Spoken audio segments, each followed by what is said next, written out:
What up, brother?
Fuck.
I missed the. Oh, what up, Top? What up? What up? What up? What up? What up? I didn't even see you, bro.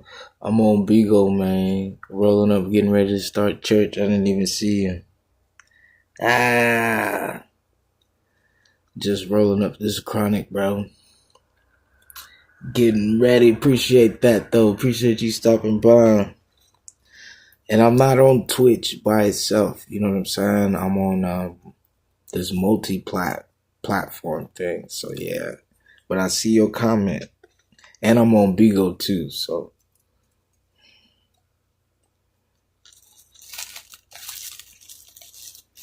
How you doing, brother? My phone just died. I saw you was on, but my phone, I had to charge my phone. I was on live and had to charge my phone, so I couldn't come join you.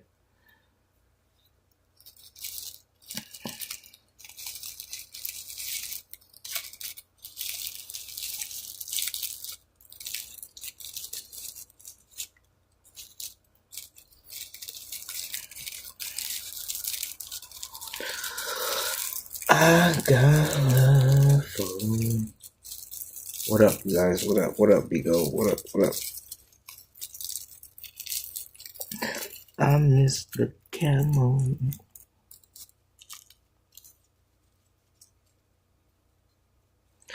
Believe in the camel.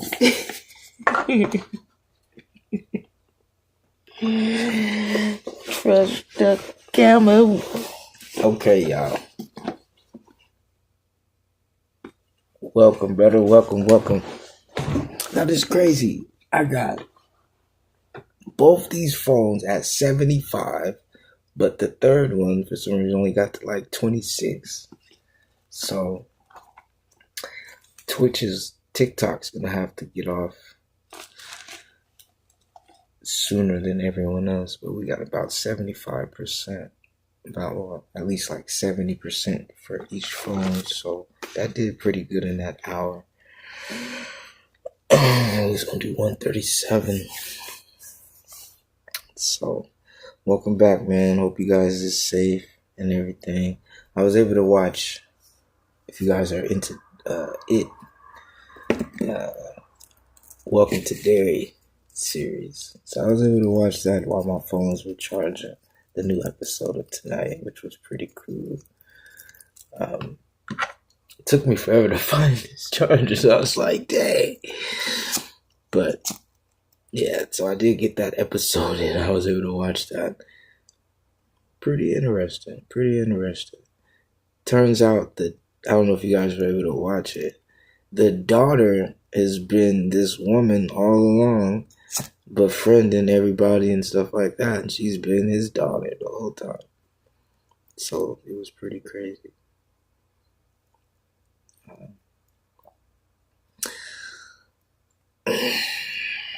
Can I connect it to God? Yes, Pennywise, but we don't have to specifically. I just want to get into this, you guys. So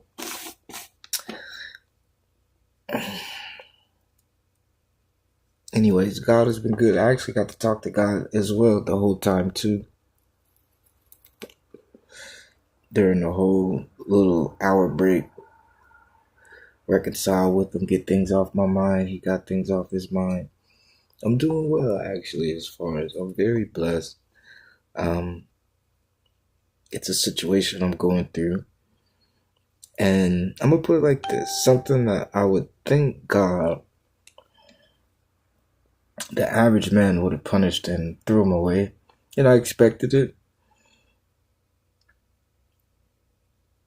Let's say the time from the incident till now, if God wanted to throw me away, easily could have, but he's been blessing me in so many different ways, like answering so many different outlets by giving me different resources to still be blessed.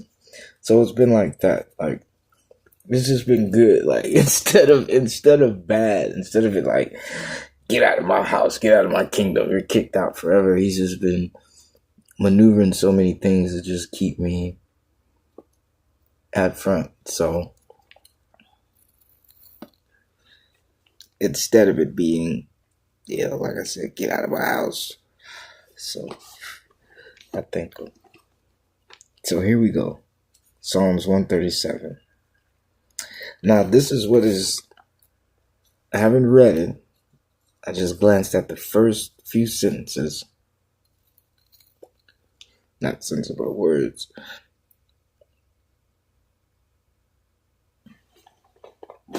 The last thing I can remember was deliver us from this oppression,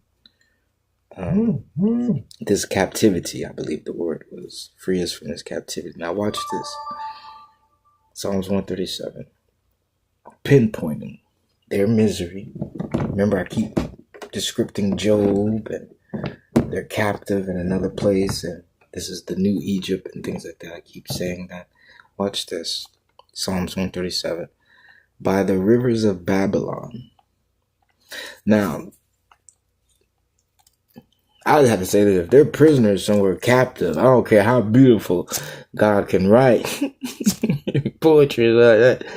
If they're held captive somewhere else, slaves, and they have their own. So now it makes sense to be foreigners in and you hear it. They will serve them. So it wasn't necessarily that, even the occasion. So you got to think historical. All you know is the white man. What made him so angry to do it? On and on, years, and he never stopped. What? To know historically, you weren't even a slave at first in the conditions of being mistreated. You were happily doing what you were doing and they were happily treating you. So, and for the prophecy to de-escalate and continue to, from treated bad to tortured to be even slain, killed, hurt, harmed, raped, all these things came about. But so no matter how beautiful they can write in this misery, they wouldn't just speak of Babylon for no reason. Yeah, like, oh my God, we're getting tortured. What's Babylon? So the fact that Babylon, in all of the Psalms, has significance from what you've been reading, there was really no place just named like that. And there were, but it was more, describing. So it was a different atmosphere. By the rivers of Babylon, there we sat down.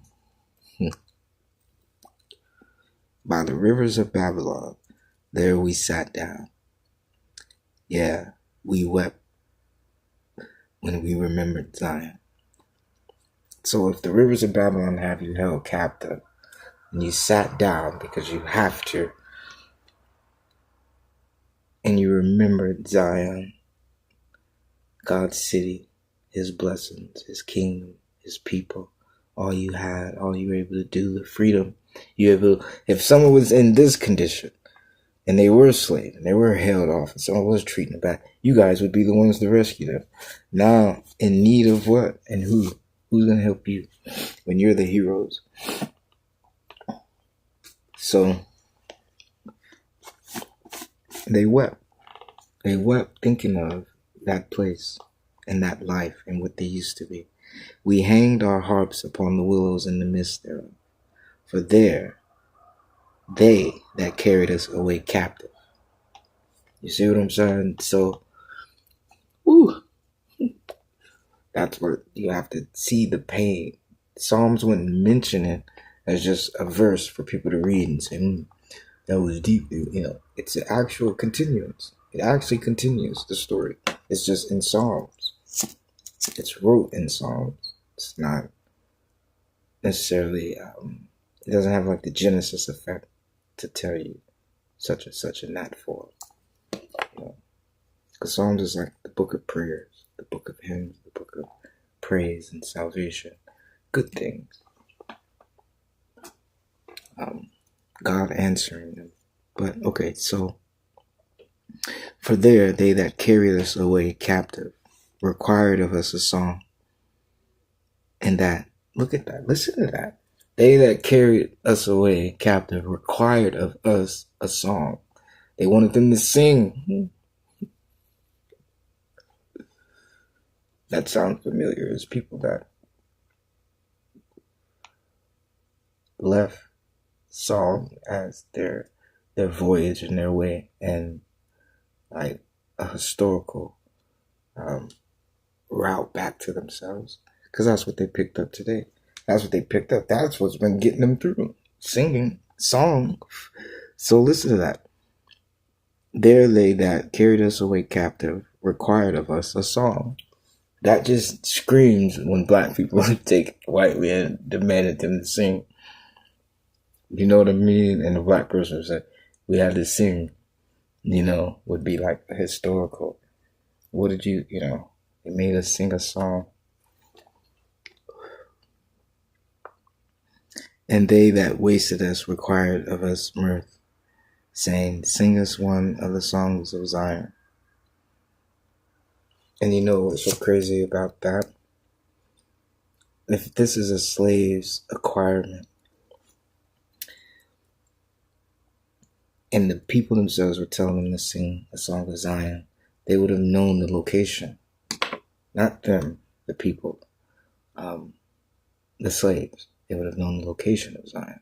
Now, if you take this back when it happened, not the biblical, you gotta remember, the Bible is transcript location.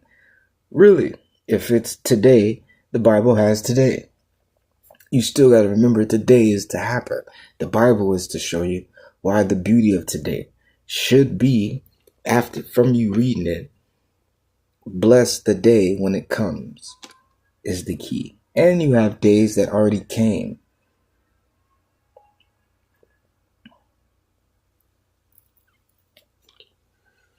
But watch this.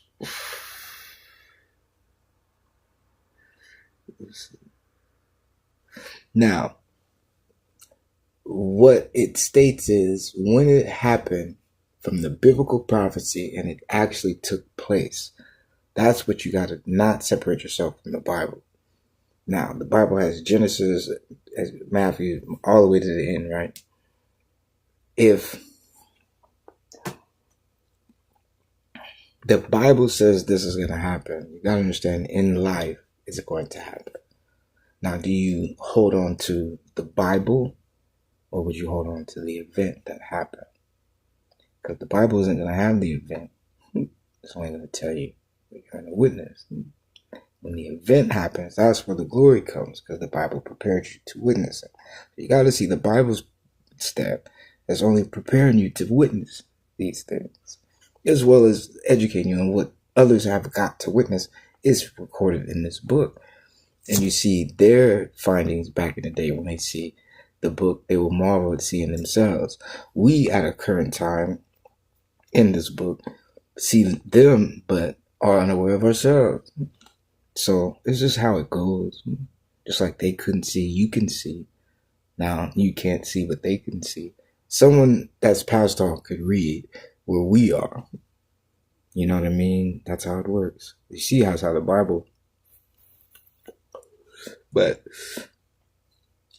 it's a book of what's to come. Even the beginning. In the beginning, God created the heavens and earth. That was what's to come. Meaning he was going to do it. He did it. You know what I mean? Not necessarily always first. But it's more what's to come, what you're going to see in this life. So in this life, when these people told them to sing a song, it wasn't necessarily, you got to get, the Bible says, it says, sing a song of Zion. So these people would have named a location for them to sing about. That Israel would have knew was Zion. Necessarily didn't know, they didn't necessarily have to know it. My point is, what was the name they told them to sing?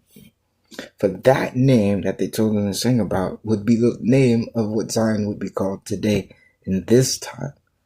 Because you got to get the Bible. It has accuracy, meaning if it named something, you could pretty much find it named today. But Judah is not called Judah word for word how Judah is pronounced. That's what I mean. Some things are of old that remains. A chair that the Bible says is a chair. A cat is a cat. And a snake is a snake. A bird is a bird. Certain things didn't. But imagine a bird was not pronounced bird first. And there's your wisdom.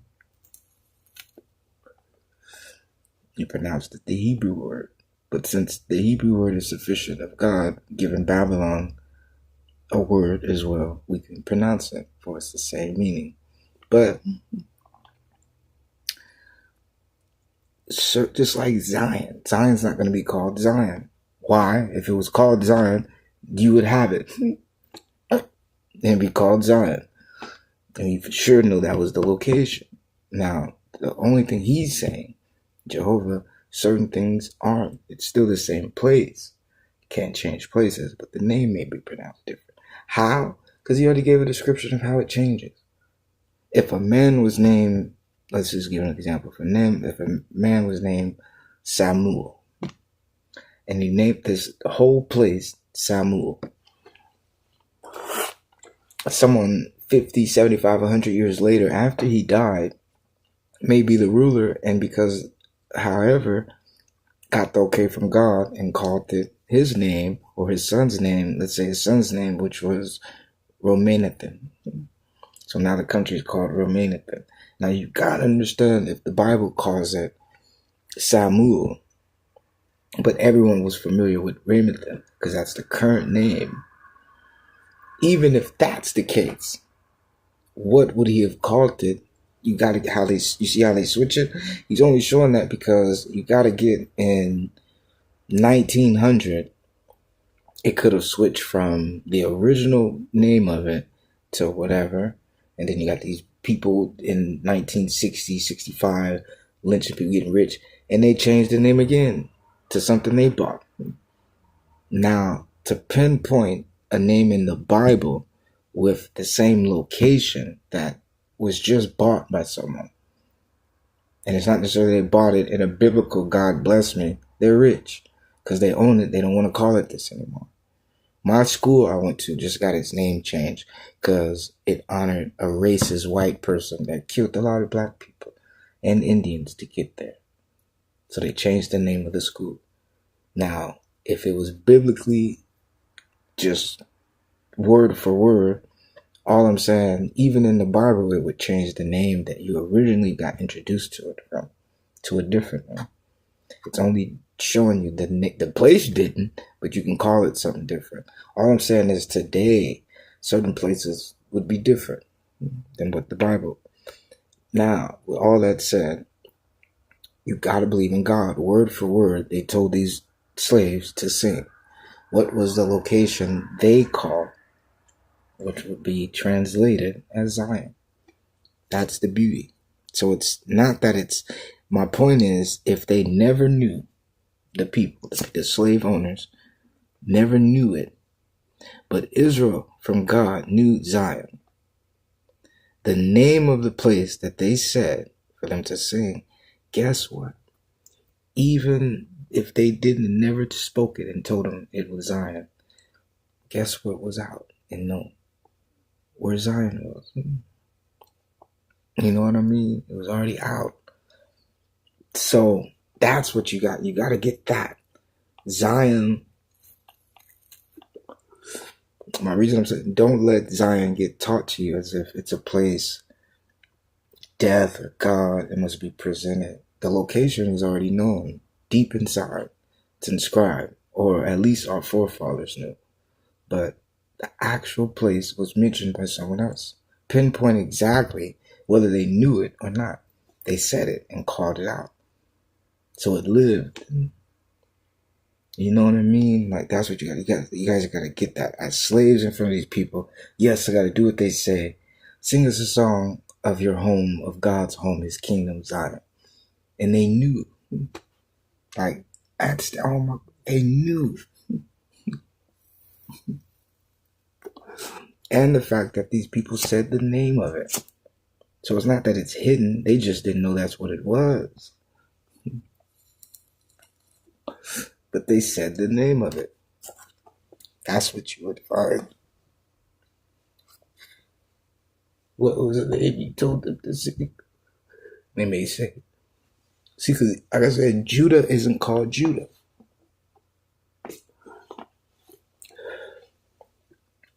Even the translation of Bethlehem isn't called Bethlehem. The translation. Now, Judah, this is what's so cool about God. The meaning of the name. Isn't it amazing? This child, that child, God's holy name, and how he changed it, all still would connect to the same definition. Even if it had a different meaning to each name that has no connection, it would all match the city that it was named for. Judah, in biblical terms, means what Judah is named today. The pronunciation isn't the same. So it doesn't mean that the name is different either.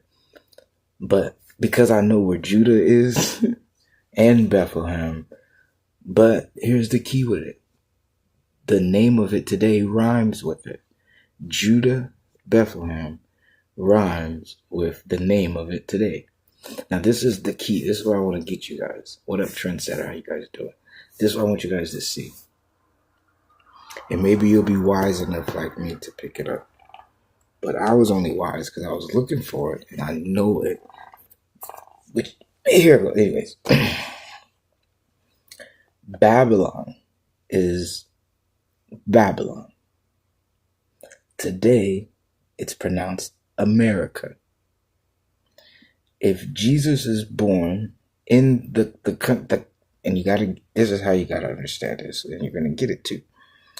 Babylon becomes, and this is the key, if Jesus is born in Babylon, now you would say, because there's no area. So you're like, where? And you say Babylon, because there's nowhere you can say Babylon. East, west, but they don't have a location. So that automatically signifies it's the whole region, it's the whole area, the whole country. That just shows you how God is. It's only one land, earth. Now, the whole place of Babylon. In the Bible specifically, it says in Judea, Bethlehem. So now, as wisdom, you would see there's a place called a certain place, like Egypt, but they may have a certain name of Egypt. Like Jacob dwelt in Egypt, but a certain place inside. That's, what was it, Gershon? So Gershon, Egypt, would be how you pronounce it, as Egypt is the whole place. Only teaching the earth as the whole location, no matter if it's Chicago, Africa, Russia, China, California, New York, Washington, it's America. It's in America, right? So that makes sense.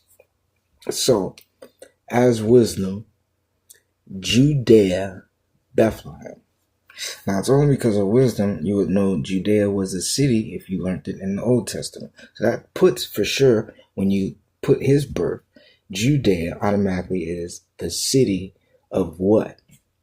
Right? And you're thinking biblical, so you're going to get, how are you going to think over your mind? You got to think God in the land. Pharaoh ruled everywhere, or what place? Egypt, separated. Why didn't he rule everywhere? So you got to know there's other places around other than Egypt, but he ruled Egypt, right? So you get that. Now, Judea, it's a city. Bethlehem, because it's a city. Babylon, you would learn, is a country. How?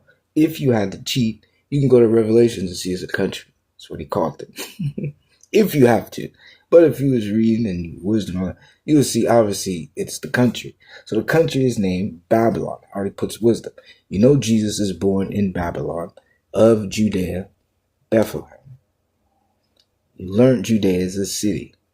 What would Bethlehem be?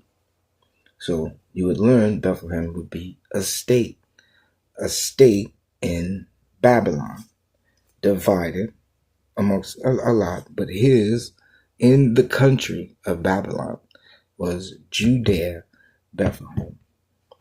Now, if you fast forward and put America as Babylon, country, it's run always by city and state. And that's all over the world. Now, this country rules the whole world. So how her structure is, from a time God promised she'd have power to the end, it's how her structure is. Her structure is country, city, and state.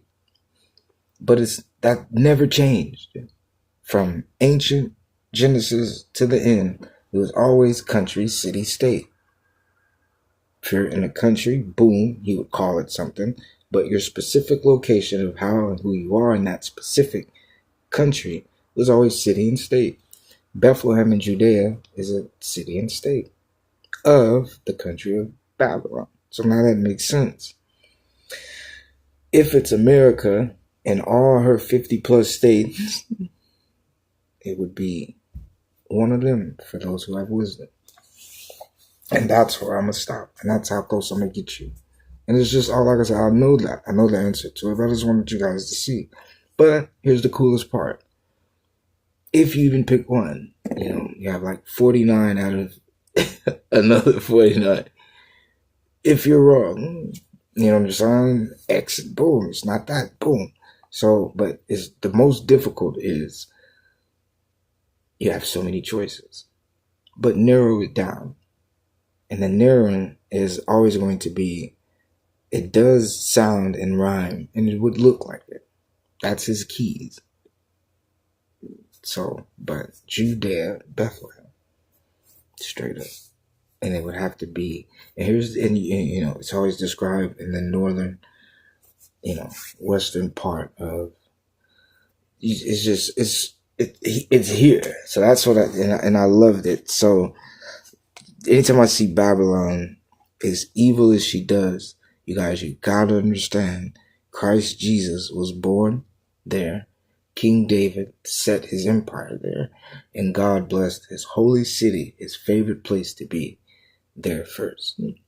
So no matter how much this place did to Israel, look at the kingdom that sits there is the key. And that's why he chose it. That's why they're there. The land of milk and honey, the promised land. I promise you, you'll be good. Look at who stands in the way. Now, if God's original man is Hebrew, in a land of a Babylonian empire that is not Hebrew, What does that say for these people that have the power of Babylonian at the time and could do and mistreat and overpower Israel for the moment? Look at Israel having the king of Judah before them in this country, in this land, all over, establishing the kingdom of God. And now they're hauled off to be taken there as slaves. Think of it. As a foundation prove, what of Babylonia? None. Look at the kingdom of the true word God. And for faith, 400 years later, look at whose land it really is and who sits there. If they did dwell there, the Babylonians. It's the kingdom of God. His whole. It doesn't matter if Israel, it's God. If, Eden was to come about and the garden, God dwelled in Judah. That's his favorite place. In the beginning, God created the heavens and earth. Is in Judah. So, and the kingdom, so Babylon, and that's why he was like, why did you marvel at her? Because and think about it. Now, this is truth. Just like I was depicting Egypt, Canaan, Babylon itself. If Babylon, think of Noah and his sons, but if Babylon isn't a land who he's going to destroy, but it's also his favorite land, marveling, look at the thin line that you get to love the land, which is God's, versus hers. When you see them, do you get that? If you can get that, you will see everything I was mentioning last week when I came during the week, earlier to today, but look at that. Do you see the body? Or remember, even I said that little indent the devil gets to come and be like, I did this. Look at that. Babylon is in the same place God's going to save. Do you get that? But then there's also a way to give her 100% and give God 100%. Do you see that? How? But the same place. So if you walk here in this land, say, I love it. And in the same breath, it's the same place that has all this bad stuff. And you're like, I hate it. But that separation of loving this place for something good, but hating it because something bad, and and no one understands why it still remains, why it's still beautiful. Like, do you see that? Like, do you get it? God's, and this is the key. It wouldn't even be Babylon. It'd be God's. Then you have Babylon, my kids here. But then you have whether or not you took Babylon, the spirit of what blessed you here. Then you have, Judah itself. Like, you got to think. It really is a land of milk and honey flowing in front of you in every way. Even if it's oppressing you, you get something out of that. You've learned how something bad thrown at you can be a blessing. Then you have God's holy land already. Then you have what you have turned this negativity into that you choose to be in. Because you don't always live in badness. It's something here that you like to, that you've made. Whether it's white, whether, it's something here. Whether it's called Tacoma, Washington, or it's called California, Chicago, or it's called your place, your hood. You love it. And then that's that. So you have every reason to love this place, and I'm starting to see that makes sense. Because he said, why marvel? But he wasn't marveling God's place. He was marveling her. And it's like, I guess it's difficult when you see all God's doing, and you see this woman that could have had all of it in her presence, but and it is there, but not on her. So it's like, it's like, wow, I don't know, I don't know, but it just makes sense to me. I see because he's going to destroy it. But Judah is here, the place Jesus was born, David's kingdom, the Holy Land is here, and he's not going to care. He's going to destroy it. So it makes you got to see that. That's what's going on. You have the holy, thou shalt not touch. You're not going to touch. Then you got what gets touched. But even if you see the Holy Land, those holy get touched by those who, break the rules and end up doing the touching that represent her as well. But I can see it, because exactly, if you see her iniquity, Babylon, you would see the Antichrist is Satan's child, because it's you see the development of the switch of how two people can be here, and one will stay, one will leave, or one will stay and the other will leave, and the fairness equal. You can see you see the two hands. You see God's hand moving in gorgeous and perfect in love and holiness, and you see the devil's hand moving in what they got going on. And that's what I see overall, because he wouldn't lead Judah, so he couldn't cross in that territory. And you see God having no favor going over there doing anything they're doing. So you see the two, like, right, but that's what, it's not even that. They're in the same place. So it's like you would see God and in America going at it. That's what you see. I can see it. That was beautiful, God. I love that. Watch this. Watch this. How shall we sing the Lord's song in a strange land? That's the response. How shall we sing the Lord's song in a strange land? So you see it done. Me and my brother were looking the true and just pinpointing, okay, Babylon got me and stuff. But you never seen that. You never really just heard Pharaoh in Egypt just make them sing and say, and just what I told you to do. And it wasn't even that they're in the field working. You certainly said their first presence. They took them away and made them sing while they were taking them. So the fact that he didn't captive them, but they were already in Egypt. So all he did was take people living happily and force them to go and do that in the same place. And you see that too here. The exile would.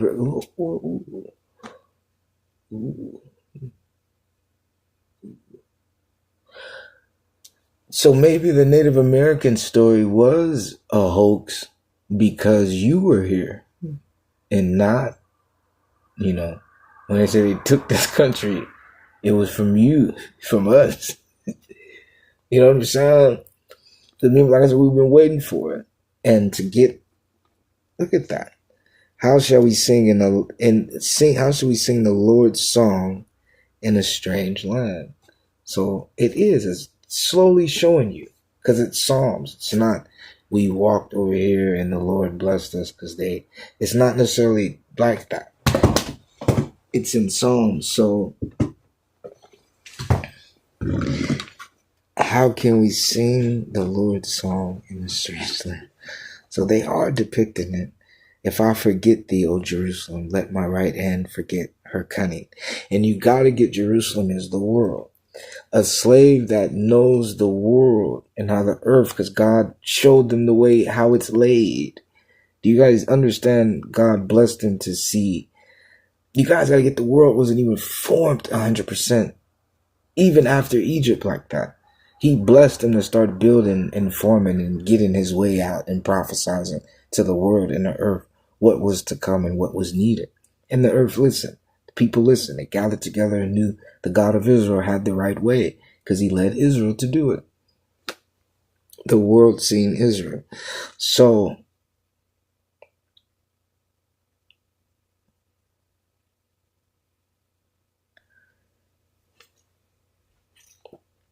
because they were already rulers in Babylon and they were established in Israel, the prophecy comes just like Egypt. But as they dwelt in Egypt and everything was okay and all good, and they had, Pharaoh was backing them up through Joseph and Jacob and Israel, right, and God. Well, so they were in their own land under King David, Israel, and God. In their own, though. The takeover is similar to Egypt. How here's the new Pharaoh, he comes to starts taking over everything, making them every promise, breaking it, and making them see someone who didn't care. But King Nebuchadnezzar was sent by God. to come and take everything over. So even now, because it was wickedness that wanted to do it, they didn't get the power to do it. That's the prophecy. He gave it to Nebuchadnezzar, who did what God told him to do. He came and besieged and took everything. Babylon that we know didn't exist as such, for it was the kingdom of Israel, Judah. Then the Babylonians, being it already in Babylonia, because God gave us their land, took it back and made everything, which was, as you see, Israel taking everything while they still were Babylonians, all Babylonian, while Israel was the servant. So it's the lesser. That's how they grew so dominant and multiplied, because we were the lesser, and you got to get the earth now. We were the lesser in the land. God banished us, so like crops, how food flourishes and grows. May have 50,000 carrots grew now, and the world of us may have 250,000 Israels, while you have like 500,000, 700, maybe a million white people. So it's the popularity as well, and the earth was backing them up. That was before they did whatever, but that's what I'm describing. You got to see the real war. And because of lack of wisdom, the earth not necessarily doesn't have to obey. It's like the law of praying to God. And you don't have it 100% right, but you're looking for this right answer to get, but you don't have it. Or you're kind of conducting yourself in the earth like that. But the earth is a harvest earth. So even though you didn't plant anything, that prayer becomes that administration like you did. And it may not produce for you like that prayer. It may not come because you didn't do it right. So it may not give it back. So that's how that works with your lands and stuff like that, how your people are. And the lands, you guys, you got to understand, just because we're all in America, I'm not from where you're from, Brother Mo, and you're not from where I'm from. Your land is literally underneath your feet. You see, it's separate from me, it's separate from these people, it's separate. Mines are separate. So love your land. Love your land is, that's how you're going to produce, because the objective comes from the land. And you'll know it because the next city, next state over is the same. It has its responsibility. It has to do for the land for its people. So you trust yours, because where it's going, it's going to take you. That's where it's headed. You know what I mean? And you learn that. Then you can go to other lands, say a prayer, bless it, ask it, what can you do? How can I help? Get the respect of the land. Because when everyone's acting crazy, you don't understand, you're new, you ain't got nothing, that's what's going to protect you. Because it's the immediate obedience. Because they don't want to disobey it either. It's all about respect and fear. Because everyone pretty much is putting it down for their city, their hood, their land. If it comes to the point they're going to do something to disrespect it itself, it's pretty much probably going to pay attention and not do it. Unless it wants to literally now have this set that they're claiming against it. And not, vibe with what it got going on. And you don't want that. It's kind of like getting DP'd and take a long time to make right with your hood. Where you got the whole hood that the person in charge is putting it that he has to listen to. Do you have that? The big homie. Not just the big homie that run everything. So that's what, what I'm saying? It's something he couldn't fix.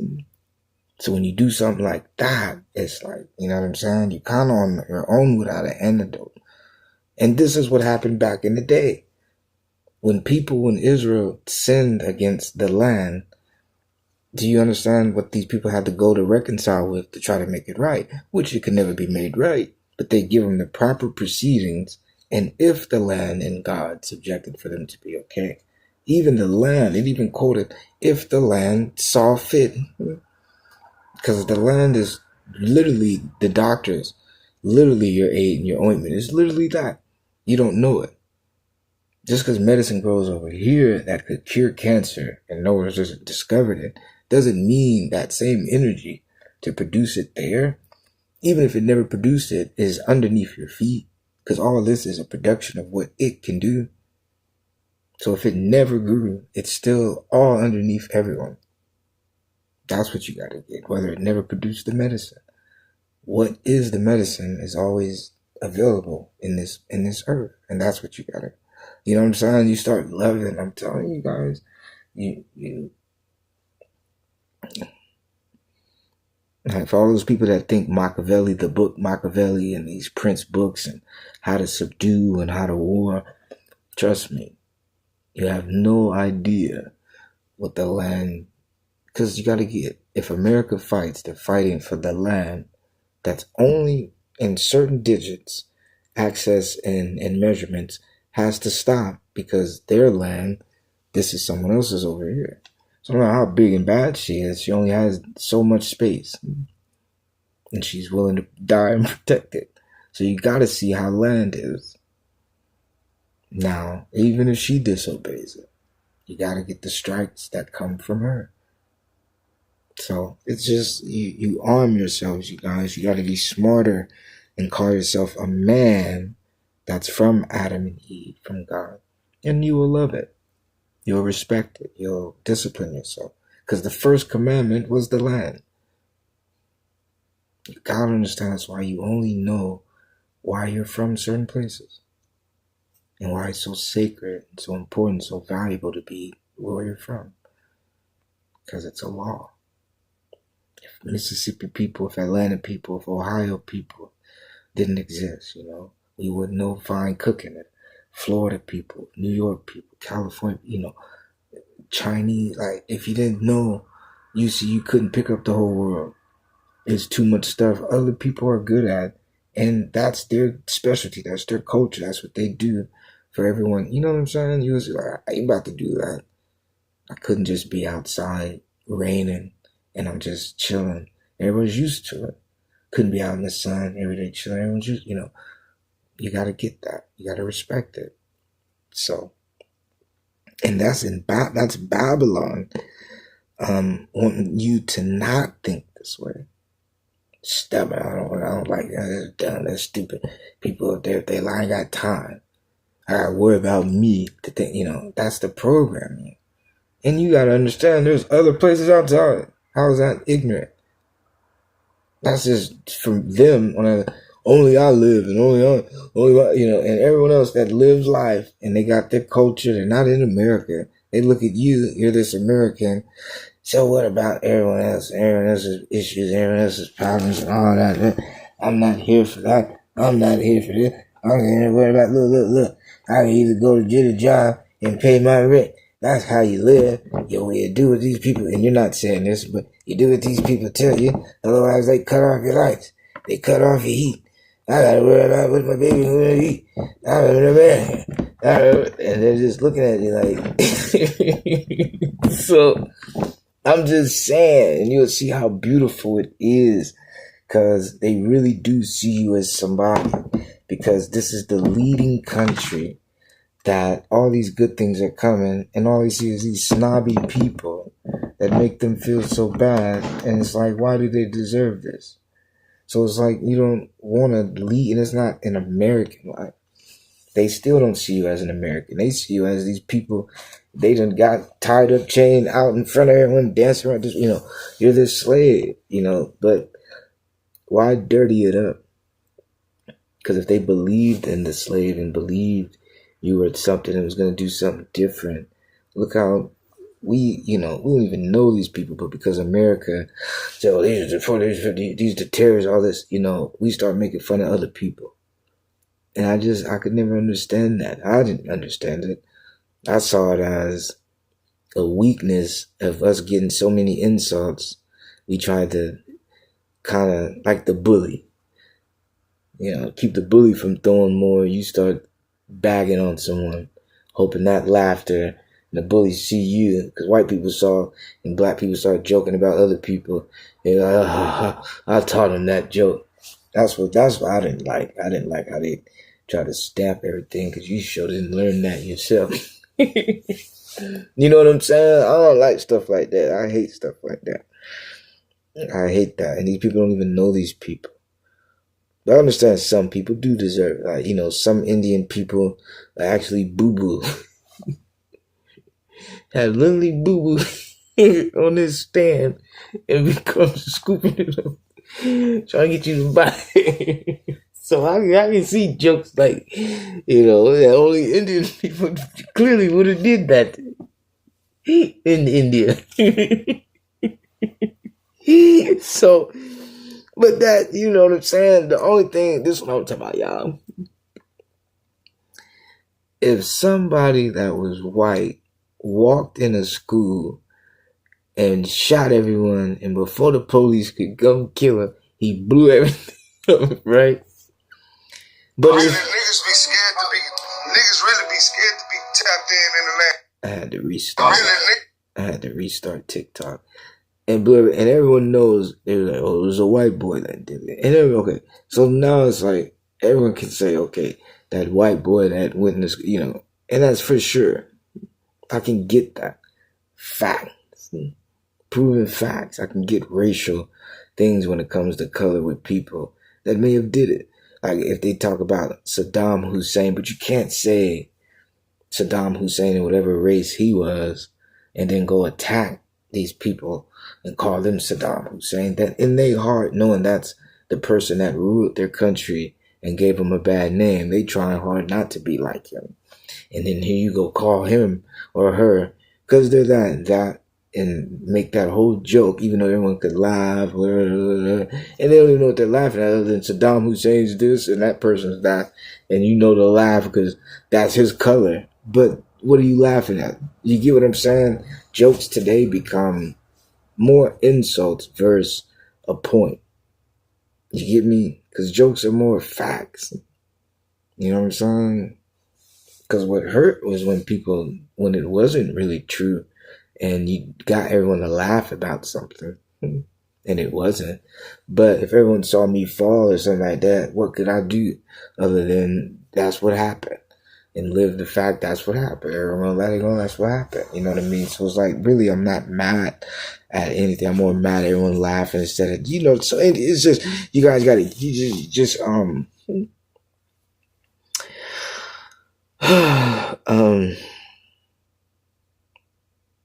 and all those, and like I said, all that started with jokes. All this started with humiliating someone, trying to hurt them. Okay, so watch this. If I forget thee, O Jerusalem, let my right hand forget her cunning. And like I said, so you guys got to get, they knew as rulers of the world, you guys got to get, this is how the earth works. The earth works like this. The earth works like that. The earth is going to do, God's going to bless this. You love the earth and cherish her. If you tuck the earth in at night, it's going to sleep pleasant and wake up good for you. And they knew things. The way of the world. The world moves to come and smile around everyone and protect them and say hello. And you kiss the world back and it'll laugh because it's actually, you got to get God. God blessed his spirit to dwell.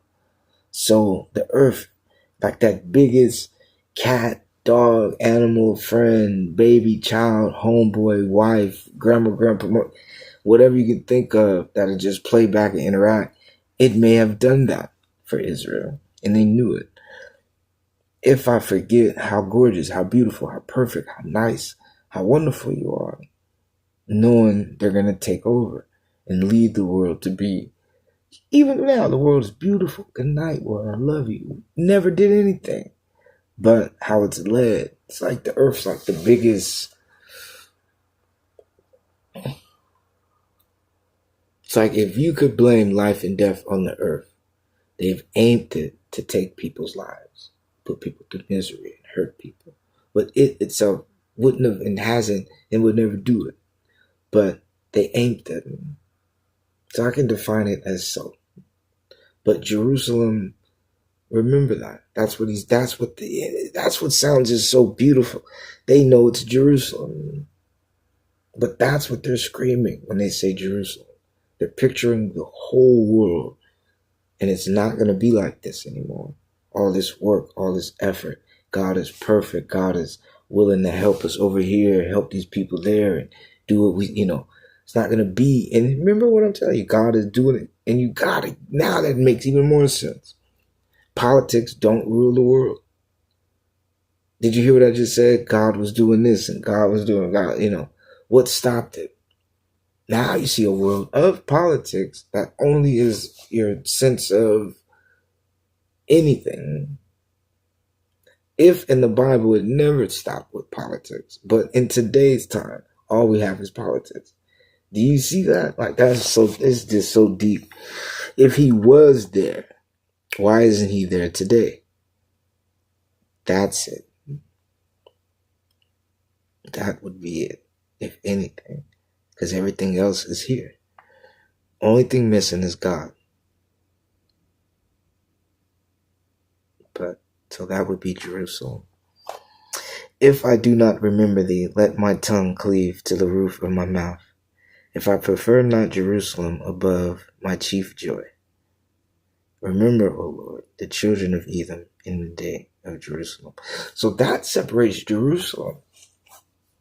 Because you see how God favors Israel, as if when you say God created the whole earth, it's like all you think is Israel's earth, right? But to know Israel favors Jerusalem is to say Israel's not selfish and they love the world. That's the message. And their vow to Jerusalem is to say the earth. But the earth is only gorgeous because it's what? It's God's. So to say they love God's place, because they're not selfish and they know Israel wouldn't exist because the earth would have to.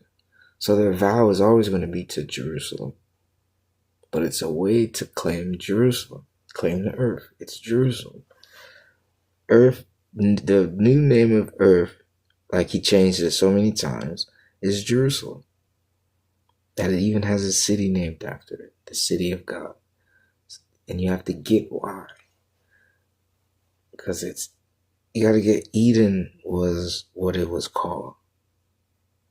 The Garden of Eden. And there was the first city built. Cain had to do it. So there's no such thing as locations. So it was a blank. The earth was just the land. Now, the Garden of Eden, when there's no locations, and Eden is your key. So the earth has a garden, right? The Garden of Eden. The Garden of Earth. Eden would be earth. Because there was no location. And since the only two places he told you was earth, and then he finally introduced a place called the garden. Those are only two places. So the Garden of Earth, right? That's why it's called the Garden of Eden. So it makes sense that Eden would be earth. The whole Eden, the whole earth is Eden. But Eden was not a location. It's to say the world. And in the world, you have these countries that still don't rule the world. They're just that land in the big world. But in that land, that country is bigger than the city and the state. So it's like Eden becomes the whole earth. The garden became one place of the earth, which I believe is Zion. Zion is Eden, renamed to Zion. And since Eden can't be found or taken or hidden, since it's the place, and it wasn't a specific place, you can't look for Eden because you dwell in it. You get me? You dwell in Eden. So what you need to is look for the garden. But Eden, you're in Eden. Everyone's in Eden. But then he changed Eden to Jerusalem. Once you see, Eden never got mentioned ever again. Not like in such. It got mentioned in past tense of how, but he didn't call it that no more. He called it Jerusalem. Jerusalem formed after that. And here's how you should know it's Jerusalem. In the Bible, in the end, God says New Jerusalem will appear. And how he designed it, yeah, the New Jerusalem, yeah, it already gives favor. It's because you got to get everyone's there. So if there's a New Jerusalem and every person that was on the earth is now in the New Jerusalem, and it has a new remake over, and he's describing how he's gonna make it and everything. You got to get, you're only here on earth. So it would be the new earth, is what he's saying. New Jerusalem was symbolic, poetic, and, biblically scripture written for the new earth, is what it mentions. New Jerusalem is the new earth. New earth is the new Jerusalem. But he describes it, how it appears and how it's going to be present. And if you are paying attention, you would see it's the earth that he designed again. In the beginning, God created the heavens and earth, right? Well, in Revelations, he kind of gave a description how he overlaid it this time, and with what he used. It wasn't just dirt. He had solid jasper and onyx, and these precious stones is what the earth was built upon. Which would make sense that they grow from it. But the whole earth was built upon precious stones, solid onyx and gold, silver and sapphires. The whole earth was laid like that. That's the New Jerusalem. So I was like, God is dope. Because all he did was get rid of the devil. Remember, in the whole beginning, this earth never had peace one day for it to just flourish in beauty like God intended, because this man turned his back. The whole Revelation, that's why I didn't want to teach it just yet. I was waiting. But the whole Revelations is because he got rid of it. So when New Jerusalem appeared, you guys got to understand, everyone think that's why it's meant for you not to think. But the funny thing is right there. He says it himself. You just ain't reading it right. He's going to start over everything. Like the new Genesis is beginning, because he's not here anymore. And it will go. But then it'll be on us, because the journey to heaven and still prove ourselves is you didn't get a fair shot. And for those that did make it, in Revelation, this end of the world, you only come back, which itself could just be Genesis again. He even may bring him, but you're ready this time. It's just, who knows? But the New Jerusalem, he could be in hell while we're, enjoying him burning while we're living it. But yeah, that's it. And I don't know if it's the original text, like Adam and Eve, did right. Cain and Abel didn't, who knows what it's going to be. But for sure, yeah, it starts over, because that's his promise. He had a lot of making up to do. You guys got to you're not living a fair life. This man did that to everyone, and myself, my love, Mother Mary Magdalene, all of us. So yeah, I'm making this up to you. So that's God's promise for sure. So I respected that. Okay, if I prefer not Jerusalem above my chief joy. Now my chief joy, think of this. I'm in charge of Israel. God's soldier to command his word to teach. If I don't love the world first, that's my objective. All these people, these mouths, hungry souls waiting for God's answer. And I don't put them first over my objective. Think of that. God chose Israel to lead what? The world. Because you gotta get it. Couldn't lead themselves. And then what? The world. So you would have to use it's regardless. That's the beauty of it.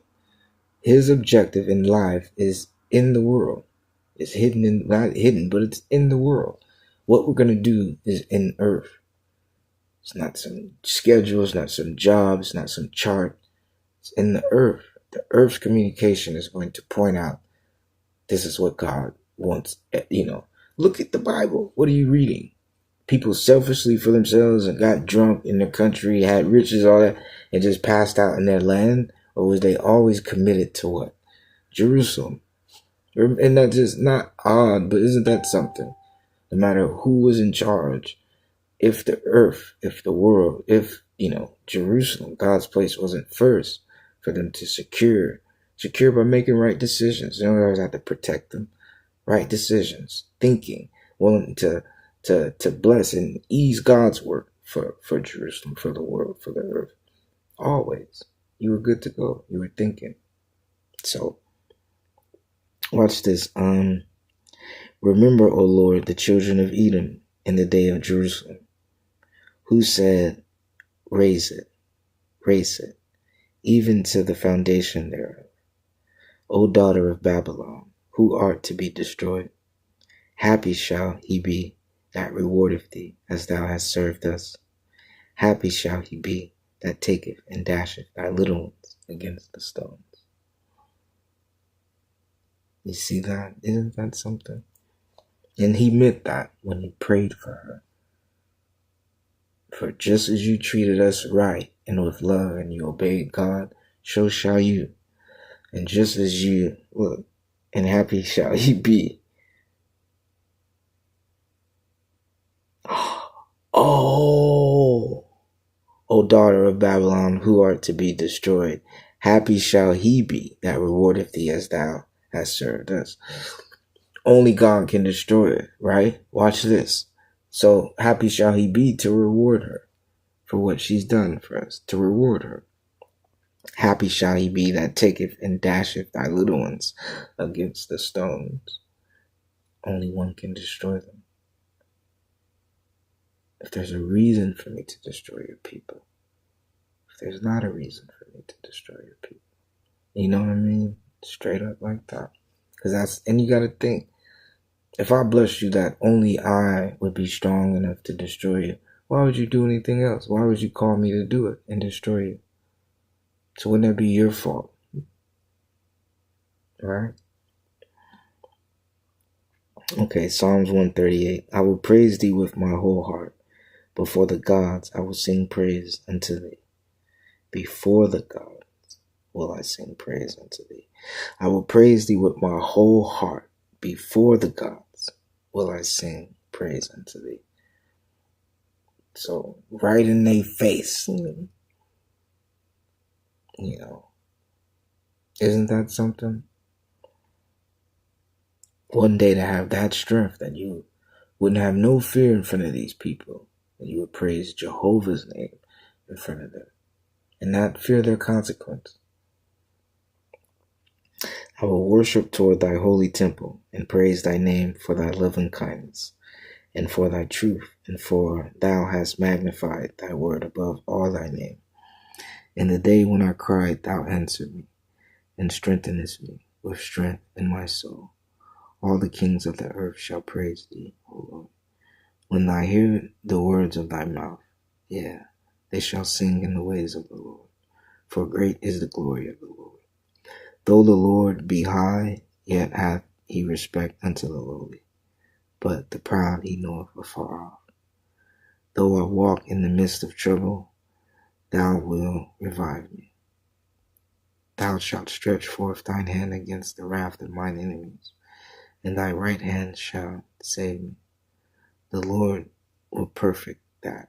The Lord will perfect that which concerneth me. Thy mercy, O Lord, endureth forever. Forsake not the works of thine own hands. Psalms 138. 138. Psalms 139 now.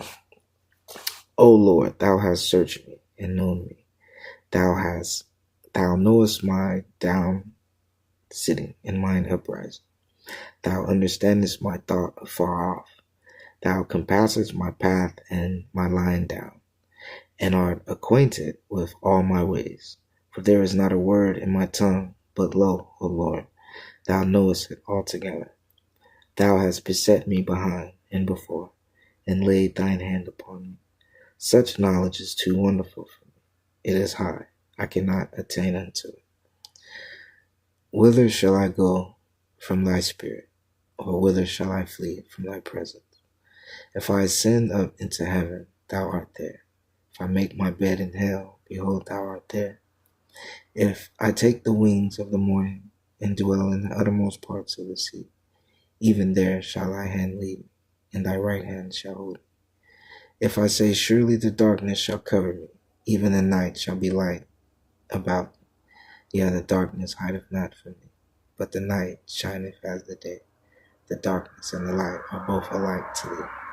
For thou hast possessed my reins, thou hast covered me in my mother's womb. I will praise thee, for I am fearfully and wonderfully made.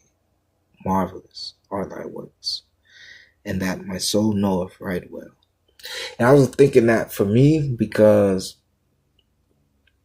if I wanted to be in darkness, wanted to die, wanted to kill myself, and wanted to end, and I'm serious wanting to just, I want to go, I want to die, I want to die. He would always say, no, don't.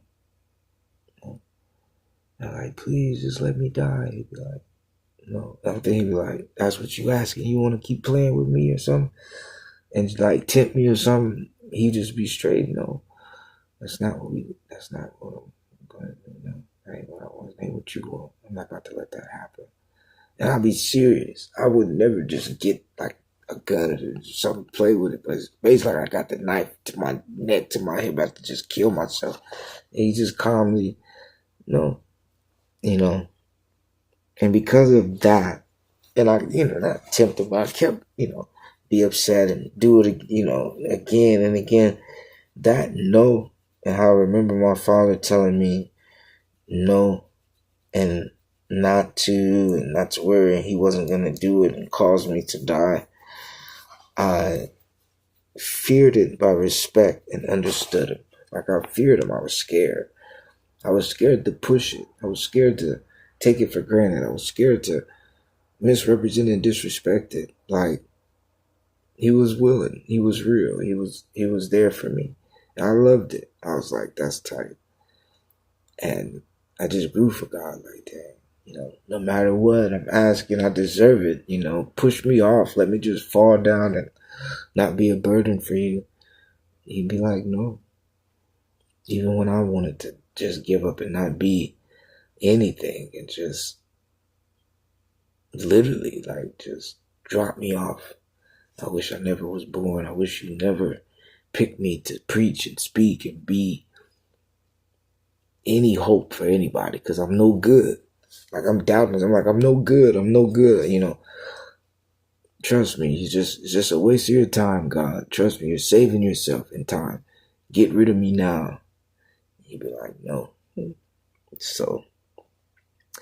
So handsome, it's so sexy, it's so gorgeous. Like I just couldn't help myself, I just vowed to that love, that nice, that compassion, that understood, and just no matter what, wouldn't cast me off. It wouldn't make me become astray. So, and they held me. And remember he said that right hand, that left hand lead me, and that right hand shall hold me. And I just start thinking, when I was in the darkness, you would be there. When I was, like when he started saying that, I started thinking about him. My substance was not hid from thee when I was made in secret, and curiosity wrought in the lowest parts of the earth.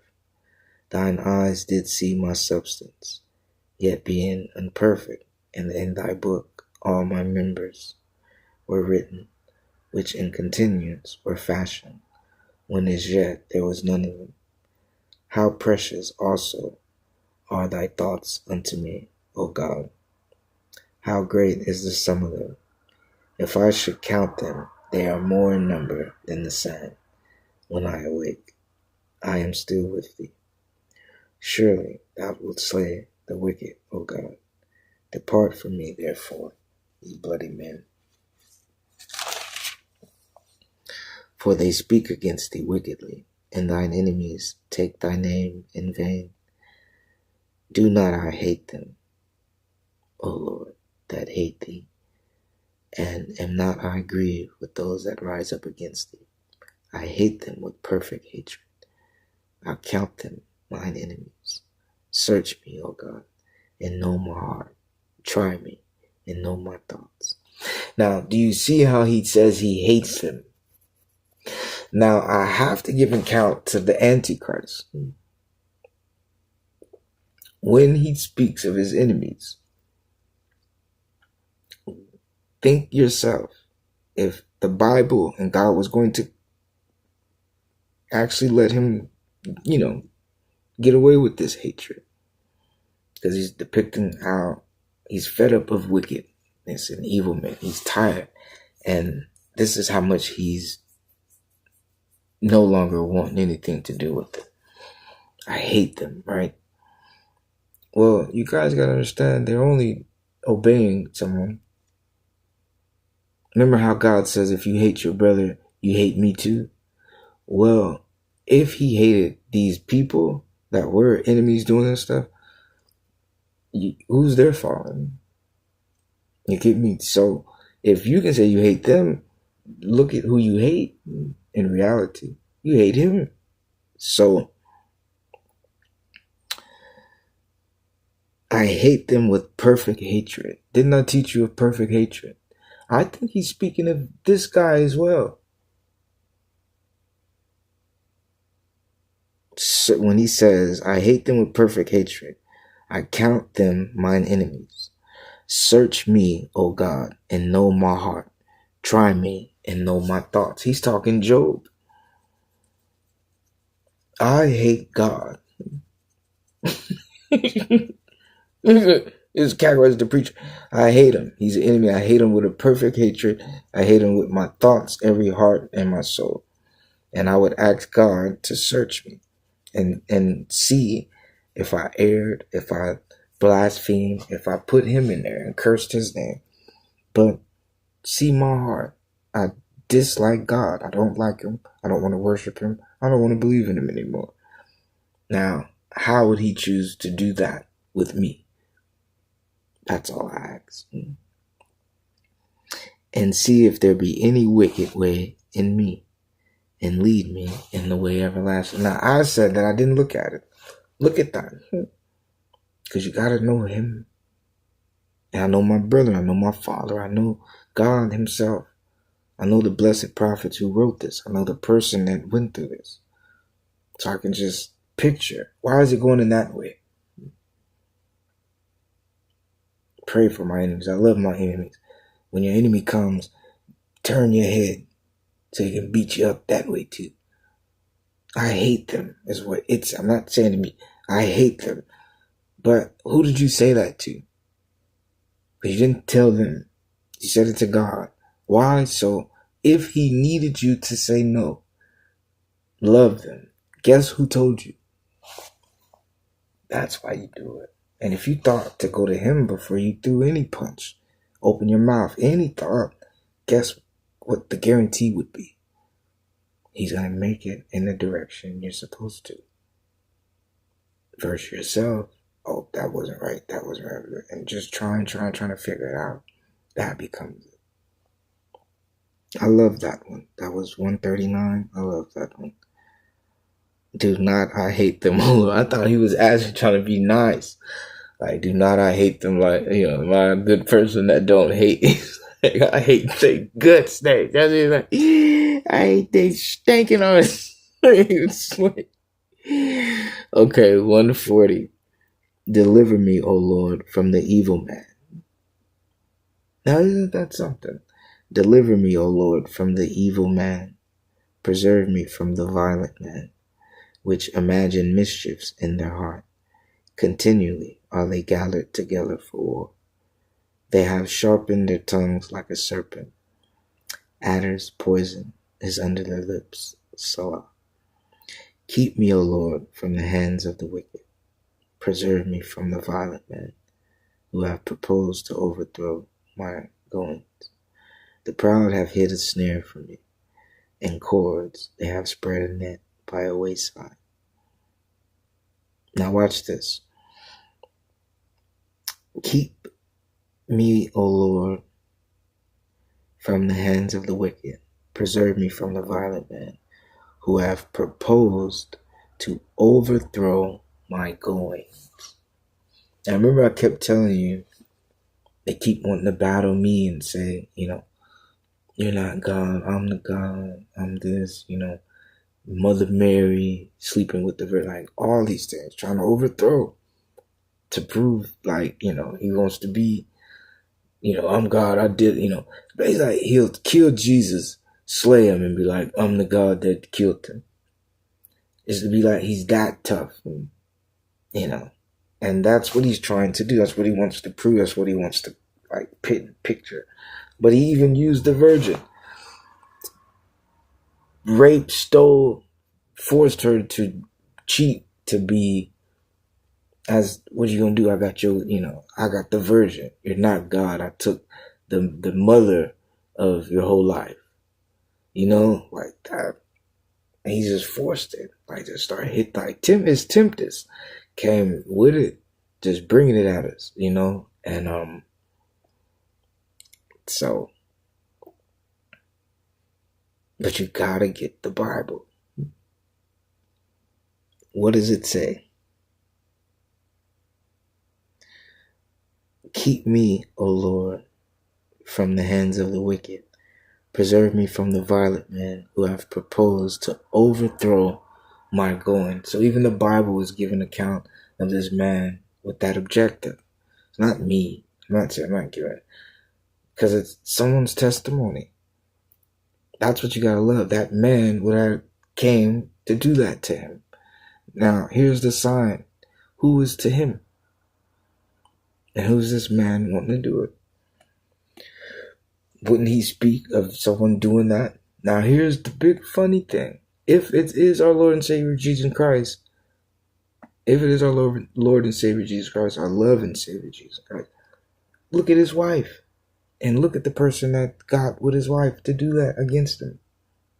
So who, regardless, the Bible already pinpointed it. Look at the reality of what Kakarot taught you. So to scream, we're not God, he's God, his father is God, what they got. Because they want to hurt, they want to try to trap, they want to use, if he could murder me, slay me, kill me, hurt Jehovah, kill Jehovah, slay Jehovah, hurt Mary, kill Mary, slay Mary, hurt my hair, kill my hair, slay my hair, hurt Savannah, kill Savannah, slay Savannah, hurt her, kill her, slay her, hurt one, kill one, slay one, hurt the Holy Spirit, kill the Holy Spirit, slay the Holy Spirit, right? Hurt Kakarot, kill Kakarot, slay Kakarot. He's trying to kill all of us.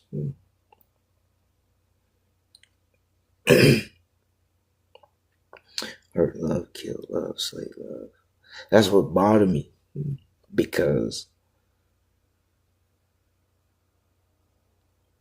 he wants to use death, hurt, violence, and war to try to prove it. This is the thing, is God is my witness. I came out, Emmanuel, one, Jehovah, Jesus. We all came out. My hair is so very one, love, AA. We all came out. Kill AA, hurt AA, slay AA. We all came out soft and tender.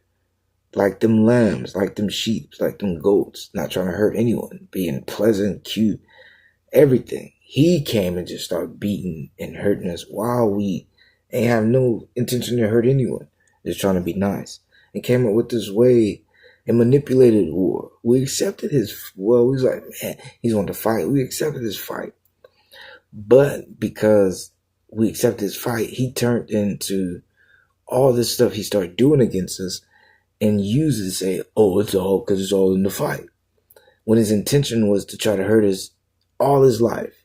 But he used the fight, if his intentions was to hurt, like really hurt. Yeah, there's no mercy in the fight. We're not saying that. But we're cool. So if we fight, we could be chilling, laughing, everyone's kicking it. He would still be focused on something. It would have to be something against us. And be like, dang, bro, you know what I'm saying? He just want to show he would, like, it, but he would use it. We're in the fight. So And it wouldn't even be that. He would just use it. So anyways, I'm just saying, like, that's it. The proud have hid a snare for me and cords. They have spread a net by the wayside. They have set gins for me. I said unto the Lord, thou art my God. Hear the voice of my supplications, O Lord. O God, the Lord, the strength of my salvation. Thou hast covered my head in the day of battle. Now,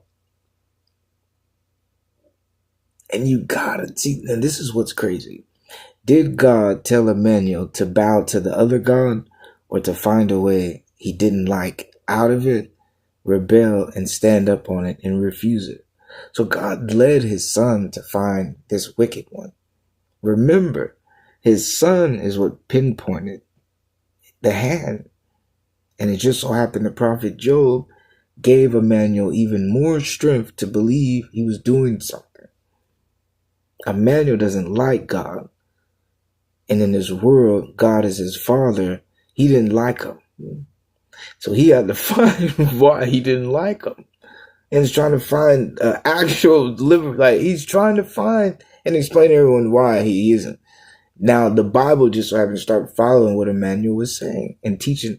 Emmanuel had like a live podcast on I think it was like the churches of Asia was running it. It was something. He was on there teaching everybody, you know what I'm saying? He tell everybody God's a bust. Mark, nigga, straight punk. But he had to find how he was a straight mark, a bust and a punk. He had to find it. And that's what he was doing. But he never knew the Bible was going to back him up that 100%. You know, so it was, because what if God was mad at Emmanuel and didn't approve him? But because God led him to this, and the devil still found the way, tempted 666, not really tempted, but 666, the Antichrist, God still found the way to trick him and make him feel he did something wrong. When God himself, it's in the book. Now, what is the child supposed to go through to learn to refuse evil so he can pick God? But then you would have to understand that if that was his objective, what is he going to have to do? Meaning, you got, that's the funnest thing about Emmanuel. Emmanuel is the way. Jesus doesn't even free you like this. Because what Emmanuel does is find Jehovah by way of refusing who isn't. Meaning,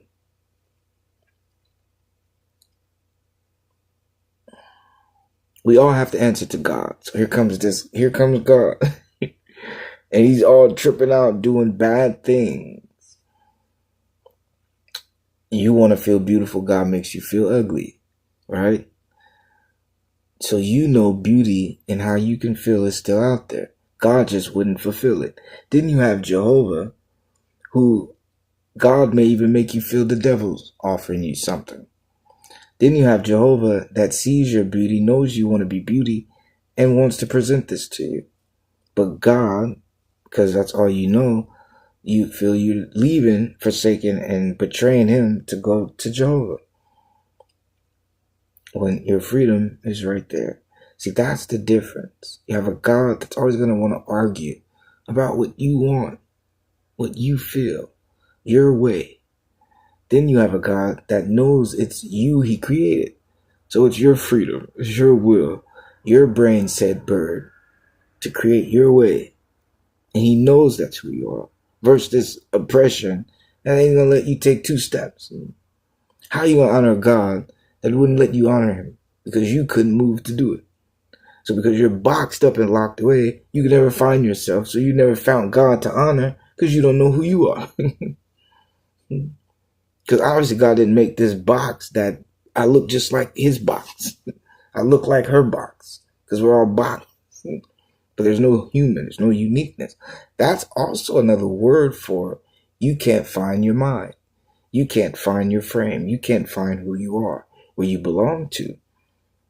That box. But that's not God. So he had to refuse, meaning he's obviously around this option. That isn't an option at all, but it's what's preventing him. Now, think of it. If God isn't around, what would he have to use to discover it? So, what do you think he used? Okay, let's put it like this. If Emmanuel loved to help to see people smile, God would forsake and keep him from being able to do it. So, him being in wisdom, growing, being told over and over he can't help people to smile, and he has to obey because God is so mean, he wouldn't have let Emmanuel do a miracle. Emmanuel grows up knowing now he can't, but one day he will. So he's growing. Eventually he's going to pop and snap because the joy of who he is and learning he's Emmanuel, he's God, he can do what he wants. He's going to want to see people smile. If this voice is still enforcing him to not be able to, he's going to refuse that which is not coexisting with who he is God, and know he's God. And if I said this is what I want, I'm not going to let you do it anymore to tell me no. I can't have this. You obviously aren't me because this is what me and who I am and what I want to do. Now, the results of the actions to say I want to heal people. Someone saying no is obviously someone that would prefer murder, violence, and bad things to happen. He's only preventing it. Eventually, the temptation is going to occur that he's being tempted by this individual. Because even if he's leading him and in control and telling him yes and no when he can do things, he wants to heal people. The voice, which is telling him no, only is inflicting more terror for people because he can't heal. That is now opening more people to be hurt with no antidote, no cure. So even though he's saying he's gone and it's like, you can't heal people, in reality, it becomes more temptation because if this happened to this person and clearly it wasn't by my hands, I want to heal it. What's preventing it? But what as access as God is overall, what just admitted it allowed it to happen? So he eventually sees you're not me. But in this war, and you're God, and I have to obey because I'm Emmanuel, your son, you're not me. So quick, the response of God, you're not me. If I'm telling you, no, you're a son not listening, wanting to do it. So when the world sees you and says, did you love God with all your heart? He's got to reflect. God tells me I can't heal people. So the fact I want to go heal people and I'm Emmanuel, and everyone wants to see if I really love God with all my heart, so they could follow. I'm his son. How did you love God? That's how we're going to love him. I disobeyed God because I wanted to heal, while God was telling me no. So all this pressure, you guys got to understand, Emmanuel's God. There is no voice. There's no other way. There's no, if Emmanuel said, hey, did you love God with all your heart? Who is he talking about? Himself. I'm thinking I'm understanding Emmanuel. I think Emmanuel is Jehovah. And that's literally the me, like that's it. Jehovah just can't. We would literally die. But the meaning is Emmanuel. He gave Emmanuel it because he couldn't do it. Jehovah came to the earth, but it's Emmanuel. Meaning that's what he gave you. The meaning.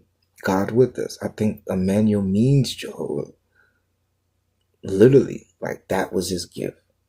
And he gave the name Emmanuel because that's what Jehovah would have had the meaning to. And that's what I'm presenting. But that's the fight. So when I get angry, and it's like I get angry at God, I have to start thinking what caused the issue. Some conflict telling me no, telling me I'm wrong and telling me something I wanted or saw or fit wasn't right. He was right. And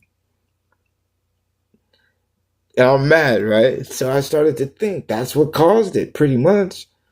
So did I sin? You know what I mean? Or am I obeying what God told me? Listen to myself. Now look at the respect of Kakarot that even I think I did something wrong. Because 2 months ago, before I got this upset, God was telling me to get this upset. Well, God was telling me to refuse. Don't listen to anyone other than myself. Having to learn it deeply. Look at the reaction I did finally from love and respect. This guy keeps doing it over and over to Kakarot. Even if I love and praise God's name in the middle of church, God himself is telling me not to. And it's not that I'm not listening to him. It's how faithful and trustworthy I am of God. So I'm giving him his praise. Keeps betraying me in my back. Are you daft? I told you don't listen to him. So I finally just kept seeing his pattern, and I finally snapped on him. You're not me.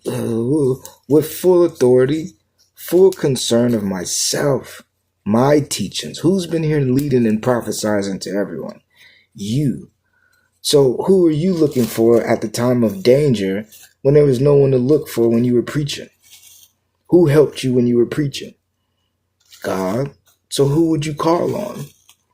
So, but that was the war. Because every time I looked for God, Satan would come. God's telling me it's me. Look for yourself. So how could I be in trouble because I got mad at something, not trying to be myself? Which was always going to be not just my argument. I didn't want to just do it and say, oh, God told me, look from. I wanted to really have a reason behind it. But if people need healing and help from me, and he wants to force me to not be able to do it, and I know in my heart I want to heal everyone and not cause people to suffer like this, because it's only one hand causing you to suffer. It's not God's life for people to go through this. And little you know, it's the same person telling me not to heal you, because he obviously, like he told me, has something planned for you guys where this hurt will be greater if you suffer longer. And it's, you know, you guys got to get this coming from God's mouth, who we all have to listen to. So it makes more sense. So the story of oppression becomes deeper because we're all submitted to God's voice, God's action. God tells us something. This is who we know as God. We had to listen to it. It becomes a deeper story of Exodus when the sons of God, if you hear Jesus, you hear it from Emmanuel. But if you hear Jesus telling you this story, that's going to make everyone go, wow. So you guys were held hostage, oppressed, enslaved, chained by God. I'm going to say Mother Mary Magdalene, our grandmother was, but yes, we were. We had to find who Jehovah was. And what Jehovah is saying is how loving and how caring, how free, how real, how truth, how almighty he is, versus this person that doesn't even want you to be happy. Look at my personality of all I want you to do, will let you do. All you bless and ask and request, I'll give you, versus this person who doesn't have time for you. So he wants us to see the difference. He wants us to know the purity. But if you see Emmanuel, my brother's case, Emmanuel has to find he is God. See, that's the difference. Regardless of the story, it's not even about that. It's he's God. Emmanuel gets stopped because his affiliation, his affection, his love for God stops him, that he ends up looking for him. He has to find he is. So even if Emmanuel does get mad, who's he mad at? Someone not acting like him. How does he know who he is? Look at God. If God promised Emmanuel this, And his reaction was he changed it. After the work was done and didn't help him, would Emmanuel do it? So he wouldn't worship someone that would do that. He knows, how are you? I would have did this. I'd have gave it to him. The person did it. I got it. What did he get? The opposite. Who does he look for to worship? Someone like his hand. Is his hand. His hand. He would discover it. It was him. But he went through all these people, letting them down, forsaking them, lying, so he could see their promises. In a world, if he had to learn he was God, what does it mean to keep your promise? What does it mean? Henceforth, now he's, always going to keep his promise and keep his word and be the God he's looking for. You understand? And he would learn that. So refuse evil to accept holy because it's building him so he can be built. That's what the beauty in this is why I was trying to get these poor people to see that night. We're meant to see this with God. We're going to witness Emmanuel. My hair is so very AAO, love, one, Jehovah, Jesus Christ, the Holy Spirit. We're going to see Jesus. But this is meant for you. It's a reward for the slave. This is Emmanuel's life. And think, if God wrote the book and it's Emmanuel, who is he calling out? Whoever isn't. You get me? So when he's against God, who is he calling out? If he's standing right there, whoever's going to answer. You know what I mean? So that's what the world, if fear, because it's the God you're used to. That's the only thing. You will feel the presence of the person that keeps telling you, no, make the decisions, won't let you do. But you felt him because he's here and Jehovah isn't. So you would know this no. You would know this bound. You would know this chained up person telling Mother Mary she can't do anything. You would recognize it. All of a sudden you hear this spirit telling everyone, I'm going to knock this person out. And he does, and it's like, you gotta, and I wonder who that's going to be. Now, if it would make sense, think, if he's tempting me, God's going to knock him out. Think of it. Emmanuel had to learn God isn't what? Someone else. He's himself. But here's the key with Emmanuel. Emmanuel knows Jehovah. Who he knows isn't himself. So it's not necessarily God's fault. But it just shows you how many gods there are when it comes to the sons of God. He calls them gods. But Jehovah, he even said that. We read that where Jehovah was claiming. Who amongst you can say anything and claim you can challenge Jehovah? Say you can beat Jehovah, whip Jehovah.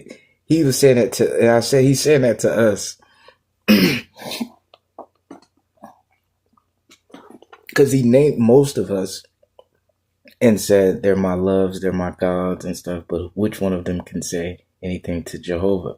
And I just bust out and start laughing. What's up, man? How you doing? I bust out and start laughing. I was like, dang, he just called us out. And at that time, I was like, I could beat him. I still think I could beat him, but it's just going to be so much work because I just did too much. I did so much that I couldn't even probably look my father in his eyes. But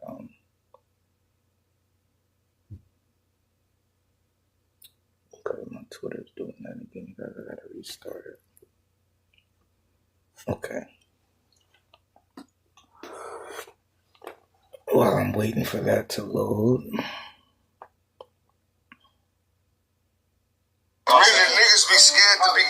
Niggas really be scared to be tapped in the land. I don't know why, but it's...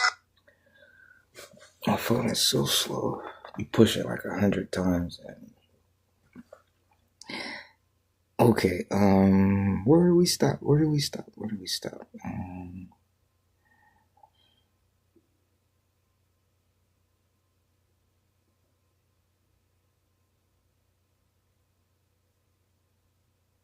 Okay.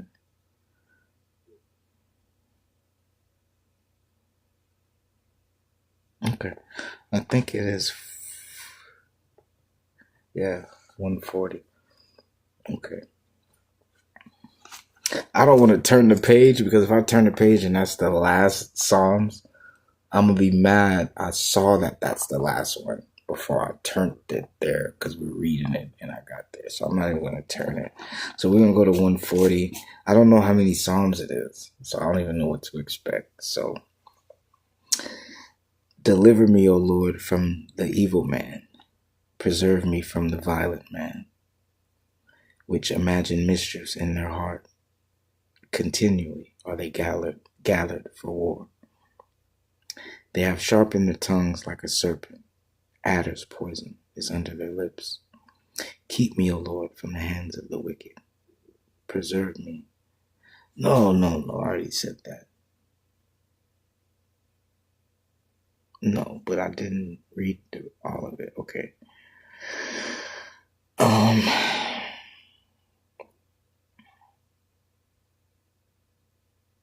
I said unto the Lord, Thou art my God. Hear the voice of my supplications, O Lord. O God, the Lord, the strength of my salvation. Thou hast covered my head in the day of battle. Grant not, O Lord, the desires of the wicked. Further not his wicked device, lest they exalt themselves. As for the head of those that compass me about, let the mischief of their own lips cover them. Let burning coals fall upon them. Let them be cast into the fire, into deep pits, that they rise up not again. Let not an evil speaker be established in the earth. Evil shall hunt the violent man to overthrow him. I know that the Lord will maintain the cause of the afflicted and the right of the poor. Surely the righteous shall give thanks unto thy name. The upright shall dwell in thy presence. Hershey. Thank you, Mama. Appreciate that. Hershey. Okay, you guys, let's go 141. Hershey. Appreciate you, Mama. All right, let's go 141. Lord, I cry unto thee. Make haste unto me. Give ear unto my voice. When I cry unto thee, let my prayer be set forth before thee as incense, and the lifting up of my hands as the evening sacrifice. Set a watch, O Lord, before my mouth. Keep the door of my lips. Incline not my heart to any evil thing, to practice wicked works with men that work iniquity, and let me not eat of their dainties. Let the righteous smite me. It shall be a kindness. Hey, Bellamone, I told you. It's a different when it's a godly person, because you wouldn't even complain about it. You wouldn't even complain about it. If someone had God in their hands and did something to you that a regular person you're used to would do, you would see the difference, because he only could bless you. He couldn't hurt you is the key. Now watch this. Let the righteous smite me. It shall be a kindness, and let him reprove me. It shall be an excellent oil, which shall not break my head. For yet my prayer also shall be in their calamities. It shall not break my head, I told you. When their judges are overthrown in stony places, they shall hear my words, for they are sweet. Our bones are scattered at the grave's mouth, as when one cutteth and cleaveth wood upon the earth. But mine eyes are unto thee, O God the Lord. In thee is my trust. Leave not my soul destitute. Keep me from the snares which they have laid for me, and the gins of the workers of iniquity. Let the wicked fall into their own nets, while it's that I withal escape. Thank you, Hirsch. 500 taps. Oh yeah, I'm about to be burning up in here. Man. Thank you. Okay, 142. I cried unto the Lord with my voice. With my voice unto the Lord did I make my supplication. I poured out my complaint before him. I showed him before him my trouble. I showed before him my trouble. When my spirit was overwhelmed within me, when thou knewest my path, and the way wherein I walked, have they privily laid a snare for me. Now look at this. They were victims, crying, tortured, beat, prayed to God, and he said, by myself I will destroy all these nations by myself. So imagine one man asking God for that prayer. And you had, hundreds of thousands, millions of soldiers. Imagine if everyone said that prayer. And God blessed them with the ability to do that and have that strength. So if one man could beat all of them, imagine if all of them said it, is all I'm saying. Okay.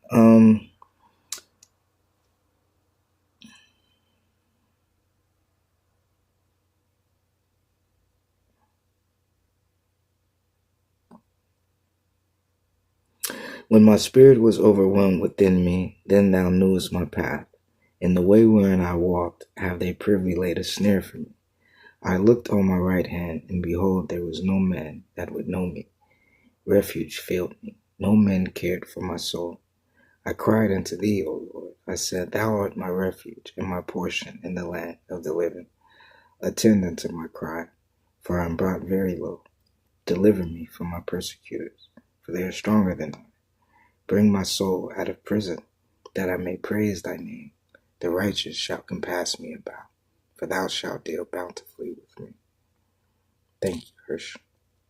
Psalms 143. Hear my prayer, O Lord. Give ear to my supplications.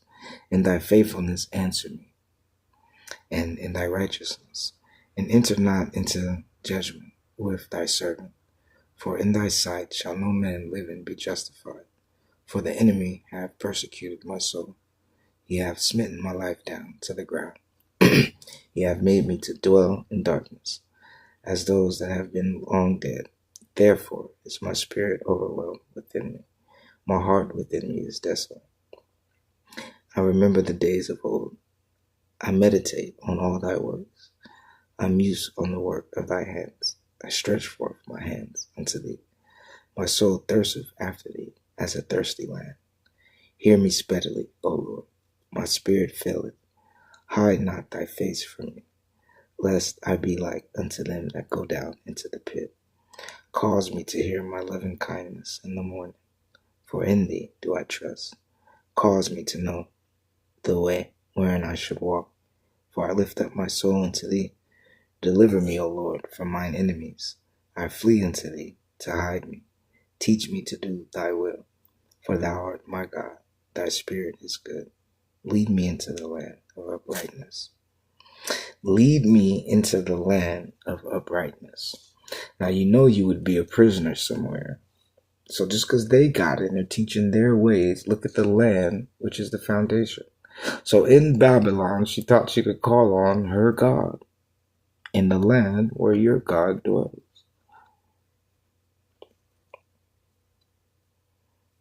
This is what it means when it says, teach me to do thy will, for thou art my God. Thy spirit is good. Lead me into the land of uprightness. Now, if you are already there, why would you need to be led upright? Because you're not there. You're there, but you're not there. Isn't that something? In life, you've learned God, but not God. So wouldn't that make sense? If you were there, but not there, makes perfect sense. Look at the land that's not the land. Now look at your God that's not your God. It makes sense. If you see him, without him, you'd be confused, you'd be lost, you would know what to do. Look at your way to worship in church. That's not church. Look at it. It's right in front of you. The same two. It's all in front of you. Quicken me, O Lord. Okay, there's another page. For thy name's sake, for thy righteousness' sake, bring my soul out of trouble, and of thy mercy cut off mine enemies, and destroy all that afflict my soul, for I am thy servant. Now again, I don't know how many Psalms it is. Like I said, I don't want to turn no pages. I actually, you guys, I don't know what I would do this week. I actually would want to save Psalms. I would want to save Psalms and not even rush. Because if it is the last, and I can just knock it out, I may try to knock it out. So I don't even want to check. I would want to save it. And I'm not even going to check how many it is. 144. Because we went from, where did we start today? 107, 108. We went, and not earlier today. Well, yeah, the second part. We went from 108 to 144 Psalms. So, okay, that's decent. You know what I mean? And I ain't got the energy. I got the energy. I keep, I'm praying the Spirit point me somewhere else. I liken myself to not, but when I was in a class, I was in a live, and everything was Old New Testament. When I brought up the Old Testament, they tried to make fun of me. They start calling me all this, these people God punished, and they start calling me all these names. And I'm like, hold on. I opened the Old Testament, to start over for people that didn't know anything about the book. And I'm glad I did. But they just said I'm someone that's stuck in that. And they start calling me all these names, like, oh, he's a Moab, or he's an Edomite. He's an Edomite. That's Esau. Or no, it's either Cain or Esau. But they call me an Edomite. He's like, people that forsake, didn't listen to God. God tell them one thing, they do something, They were calling me that, I just started getting attacked, right? Here's the passion. But when they start reading the New Testament, it would make you think he did come and die because of the wisdom. And that's what they're just hooked on, all the information. But they could never answer what opened this information, because they're only stuck to that. All the stuff that was in the new, you guys gotta understand the beauty of it. This is like God teaching you how to fight, and you see everybody else like, but you ain't learned. Like, right? All this in the Old Testament is like, it's in the new, right? It's like, well, those teachers, but literally, that's why I don't like it. Because it opens up stuff we're just learning about. And it gives answers to things we're looking for without knowing the answer, because it's New Testament. So it's way beyond explaining what's already going to be explained here. So it double, like what they say, distilled, refined, it doubles over. And all these new things happen because of it. And explaining the new stuff that open because this happened in Genesis, Exodus, where we are. So I was like, nah, I can't do it. Welcome, what up? I was like, nah, I can't do it. So I turned to the Bible because I don't want that kind of an answer, And then what's even worse, you don't know what led to this, So he hooked us. But my point is, I started seeing everything we're talking about as to be revealed later in the New Testament. And I was like, mm-mm. Because while they were talking and saying stuff, they couldn't explain it. Because everything's New Testament that they don't have the answer. I even said Jesus isn't born yet. And immediately, instead of even hearing it to give maybe, it immediately, shut me down and make fun of me, dog me, and try to explain certain things in a past tense of him in a future, like they know knowledge today because of things of Jesus and stuff. But couldn't, it was things that we wouldn't have known didn't even happen yet. He said everything in the Old Testament already happened. And I was so shocked, you know what I'm saying? Because in my heart, I was going to say 400. But it was to the point, even his title was Israel is not in Africa. Sorry. And I said, is this something to tell people who believe they're Israelites to stop looking? And he was like, you're saying that. And I said, no, my brother, I'm not trying to get at you like that. It ain't that kind of conversation. Is that why you titled it? Are you saying that to prove it's not in Africa, so stop looking?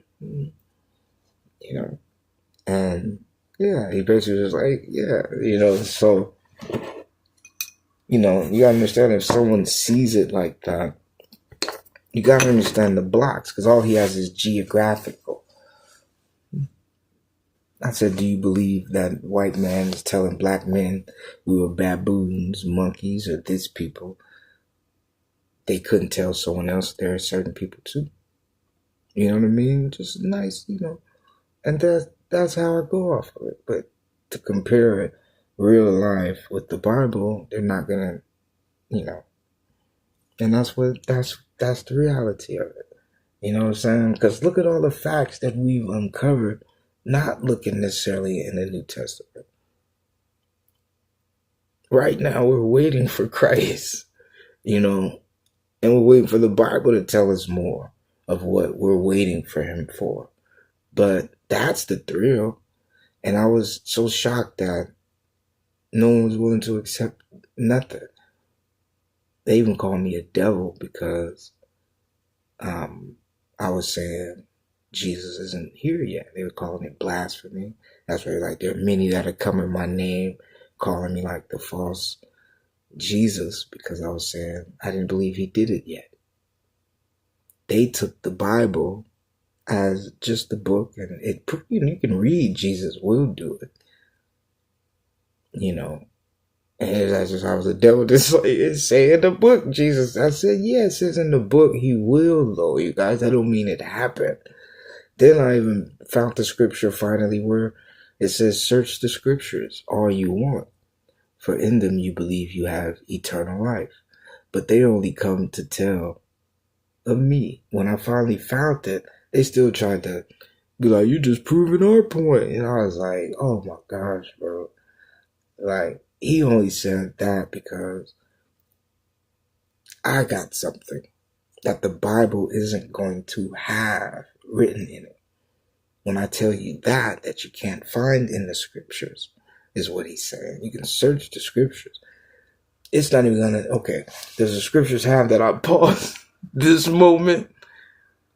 And even if it says Jesus walked over here, does it say I paused and stopped all this stuff that it says I'm about to do just to get your attention? No, it doesn't tell you that. Why? Because I did that now. That's what he's trying to tell you. The me you're going to see isn't going to be the same person in the Bible. The Bible is just letting you know you're going to see me. But what I have, I'm going to make sure what the Bible talked about, I do, of course, but I'm going to have more than that, is what he's saying. And the more that I bring you is what's going to save you For the book, you would have just had the book. You wouldn't need me if the book was enough. But because you need to see me, and not just see me, my birth, and you gotta see me. You would have to have me who did it, is what he's saying. The Bible is just exactly like he said. It's only giving witness and testimony of me. It's not me. You understand? That's what I love the most about it. And I kept telling him, what do you have? If he keeps saying search the scriptures, for them you think you have eternal life, they only bear witness of me. What do you have? The scriptures, you know what I'm saying? It's like, but you can't, someone that locks themselves years and already pushed other people away thinking they were perfect to do something and find things, and they held on to it, or this is, I made mistakes, X myself, and this is what's perfect. No one wants to hear that ain't right. So I respect that. And I wasn't there. That's the thing. As a pastor, as a teacher that did this 2 years and got results, and I'm not here saying, I don't know, but I don't talk like that. I got confidence. I got authority. It's for a fact it moves with where I move. So when I go to other places, I don't push that. I'm not like that. I'm chilling. I come from my brother, myself, Brother Moon. It's been personal with what your pastor said, to the point it ain't even me looking to preach it. I could just talk and the Bible would back me up. We find what I just said. So that kind of confidence stepping into any place God is mentioned, yeah. I think, now I'm just about to talk, everybody listen, but I think I got something that's, if I do say something, you calling yourself a believer, you teach it, you teach, everyone's in the panel, why wouldn't you listen? Because I'm not here off of what you guys do, your faith, your little faith, what you guys do, and the arguing back and forth, everyone, I said something as a person, and the Bible backed me up. I didn't have to go look for what the Bible said and then start saying what I feel. I was able to say something, and the Bible rushed to come to my aid to say, I got that right here for you. And it's Mark, you said this. And you brought this up. You didn't hear this. Ain't no movie with no pastor saying nothing, because it would have been out and people would at least been considering it. So if you came, people would have welcomed you for someone that can speak like the movie. So since you started it, why would the Bible mention anything you just said? So who are you, Kakarot? So when I go places, yeah, look at my experience. You said somebody got something smart to say. I don't open the Bible like you. You know what I'm saying? And it was funny with Kakarot. Sunday free. I don't open the Bible like you. I be getting upset I was like, that's crazy. I didn't get upset. I tried to be cool. But the more I just kept, I was like, wow. But I had to sit here and listen to everyone. People got it wrong and backwards. It just hurt me. I can't keep getting attacked. Just like, look what I done proved. I'll be dead. People just come to start talking about my name. It's just like, that's weird. It's like, I don't know, man. But I ain't about to, especially if someone's talking about me, I'm not about to run down 2 years of our wisdom for whatever. And I noticed what we did and where we got ourselves. And ain't a week go, it was, I'm sorry, last week we didn't get to make and understand. So now we're still working on a scripture, because we're not God. At least if we did take that time, at least we had enough heart to put God, making sure we try to get it right. And we didn't just force and go making people who come here to take any old answer. You know what I mean? If we struggle, we were struggling for the answer. We wasn't struggling to learn how to read. We wanted to get the right one. So praise to that church still. But that ain't even it. And I'm one person. I ain't got no administrators and I ain't got no co-hosts and stuff like that. So I just be, I don't have no one else here reading it. All what I've been doing, and I just be shocked at just all the shots that I get taken. You know what I mean? Look, I've been drunk and high and still sit in one spot. So what? I move this way. Like I'll be like, what really you gonna say about me if you really came to mind? I'm the nicest, I'm the most trying to be professional, I'm the most cool. I actually want more people. You know what I mean? As far as like someone to say, oh, Kakarot, I like that. I pray. Can you pray? And just put something in the comments. Can you do this ask God for this? I want people like that to do stuff like that. But, you know what I'm saying? Like, the closest you go, and that's, I did the solo because every time I did a panel, even people we should know should have sense. People just like to talk. And I don't, if people came and was like, in my life like this, and I turned yesterday and I came and this happened, and they're saying because they need help with this. But people gonna tell you saw this movie, like, and I'm like, you know what I'm talking about? You can pause that, right? What then everything's fine with you. You know what I'm saying? But I'm not like that. You know what I'm saying? As a pastor, I'm sitting here trying to listen, and I'll be upset because my views, everybody waiting patiently too, and just these people just taking advantage of Kakarot. And that's what I learned. Half the times when we sitting here having patience of God, thinking they just gonna get it and realize, oh, I'm disrupting everyone, or I'm taking to whatever. It's because they never had the intention anyway. They was trying to come and get everyone to see and lead it away, and everyone started paying attention to this now. And I was like, when I saw that, I was like, that's crazy. I'm sitting there calm. It's church. You got people that wouldn't even let you do it because they're so nah, get out of here. I don't know. Y'all know. You'd have heard that, or you'd heard someone say, don't be saying nothing. Don't know you and stuff. Here, come up, boom. This is church. How your spirit, welcome. They do it. They take advantage. But, you know what I mean? That's fine. You know what I'm saying? In some cases, some people be legit. Thank you, brother. That's good. I like it. And this ain't me. This them. Thank you, brother. I appreciate it. Thank you, sir. I need this. Can you pray for this? Dude. And I meet nice people. But never, when someone come in, no. Never did my doors represent, I don't know, you're going to do something stupid. Oh, only if I'm talking. So when I know, I don't care what you got to say. I'm not about to do it. If I've been gone, everybody ain't heard their pastor. No, you ain't about to come up. You know what I'm saying? So just put it in the comments and be like 9 times 10 out of 10 don't even be nothing. So I'll be like, you want to come interrupt me to literally. So I'll be anyways. But anyway, I had this. That's the only reason. But the only reason panels made when people come, they do feel welcome that they can come up. But I had certain people that thought it was all about them, and then got mean and rude to me, like, and it's crazy. You got, some people probably know what I'm talking about, because like I know my deacon, he leaves soon as he see it because he already knows it.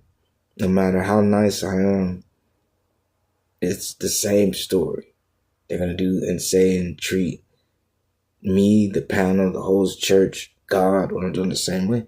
And I understood that, and that just made me, which just hurt, because now my panels, I don't even do them, but that's why I be solo most of the time. But I would like to start opening it up, though, just so newcomers, because, some people may not want to type their prayers and stuff. They would want to say what they want to say, but only did it because people did start to seem like they were being disrespectful and taking advantage. And it ain't even me. You can walk all over me, but when it's God and I do got something I'm trying to do, and you would put whatever you got going before Him, I don't want to say I'm gonna start getting mad at people, but I'm trying my best. And I understand. So I do be upset. I'm like, there's no way you're gonna disrespect him like this. You see what I'm doing, and I be thinking like that. But then I go, no, just be calm, let his spirit take over. And, I just try to show that I'm a good person first. Calm, patient. So I'll be tripping because then literally the people that was calling me all these names, I was in their rooms and they kick people out, or this person didn't give this person a chance, and that, or I go somewhere else, and and they're supposed to be a person of God, and they immediately, because they don't know and they're uncomfortable, but wouldn't let the person show to be uncomfortable, they immediately, would boot them, or, whatever. And this person may have come to hear God. So that made me, not to, but that just made me comfortable. Because these are people throwing shots at me. But they scared to even, at least I'm going to let someone say F me before I even thought that's going to come out someone's mouth. Every person is free. Whatever you're going to do, it's like like Christ. Everyone got, you can be cool. You're going to throw a shot at me. What you going to do? Everyone got that. And I'm not scared. That's why I let everyone got that. But then after you show it, okay, I know that. But I'm not going to judge you like someone did it last month, so I think you're going to do it. Mm-mm. You feel me? So that should show. I just feel like it's different. I just don't have it. I be bugging. And I was like, I'm not about to go spend no money and buy stuff so people can look at that. So if I buy something for my, for my room or my back or whatever, and change this and that, that's gonna make what I'm saying more clear. So that's, if you notice, I never in my life, I didn't invest a penny in something that my show ain't built on what's around me anyway. It's built on what's coming out of me. And that's all. I stood on that. It's my show. I didn't have nothing. I had one hell of a 2 years. No, one heaven of a 2 years is what it's more like. I didn't have a hell of nothing. I had one heaven of a 2 years. God bless. Going on my third. So what person can say they started teaching the Bible and they kept going? But in the same directions and steps they started and got results to keep going.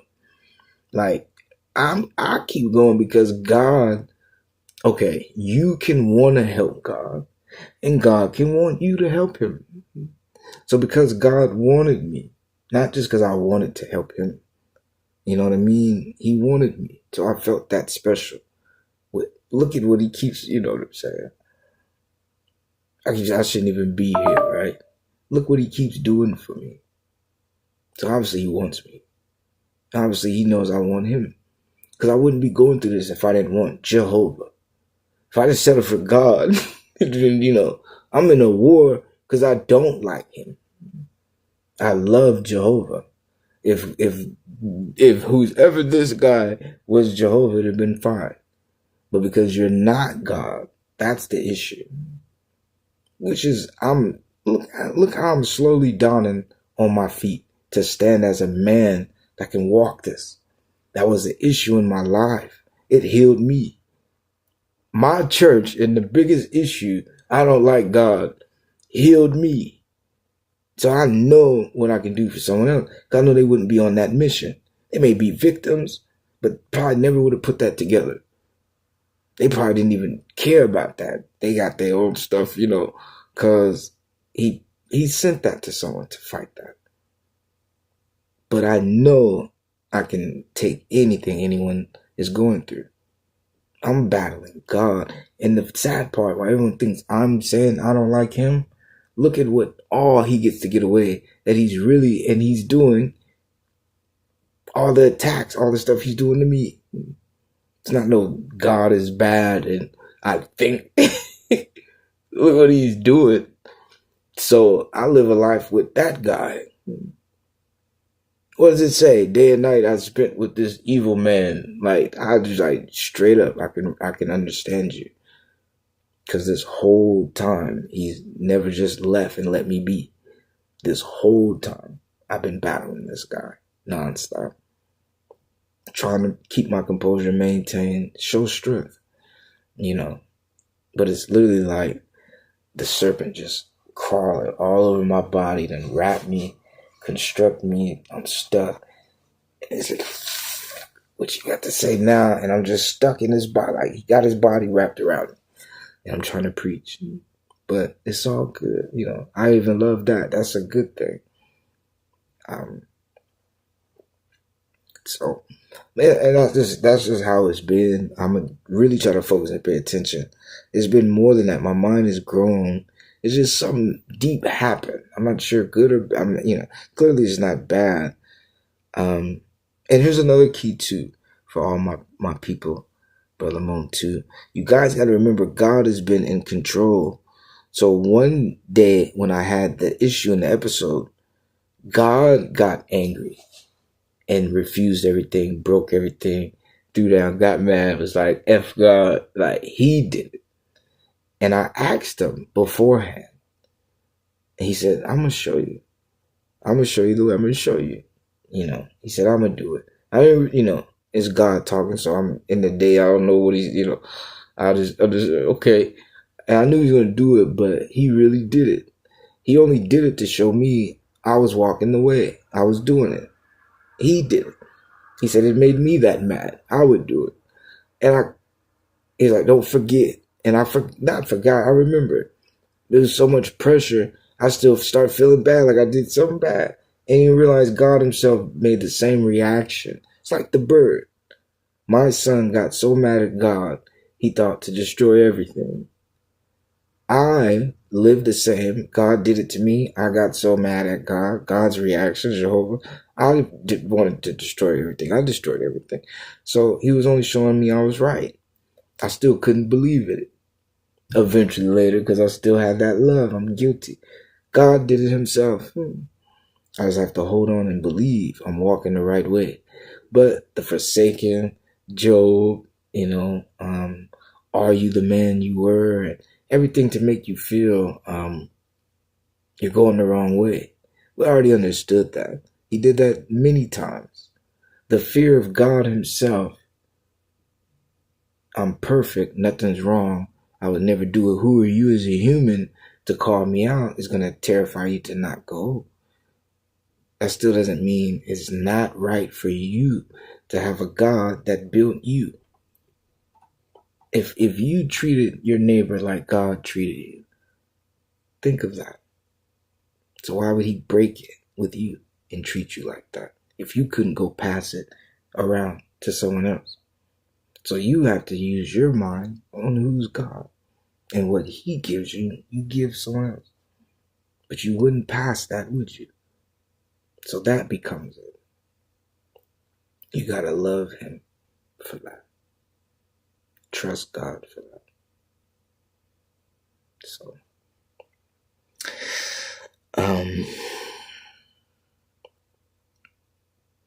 but no, it wasn't really anything other than, like I said, the wickedness of he's the one in control. It led the body, mind, creation, little thoughts like that. Trying to think, let me see. There really nothing really too rough that I could pinpoint that I found. Just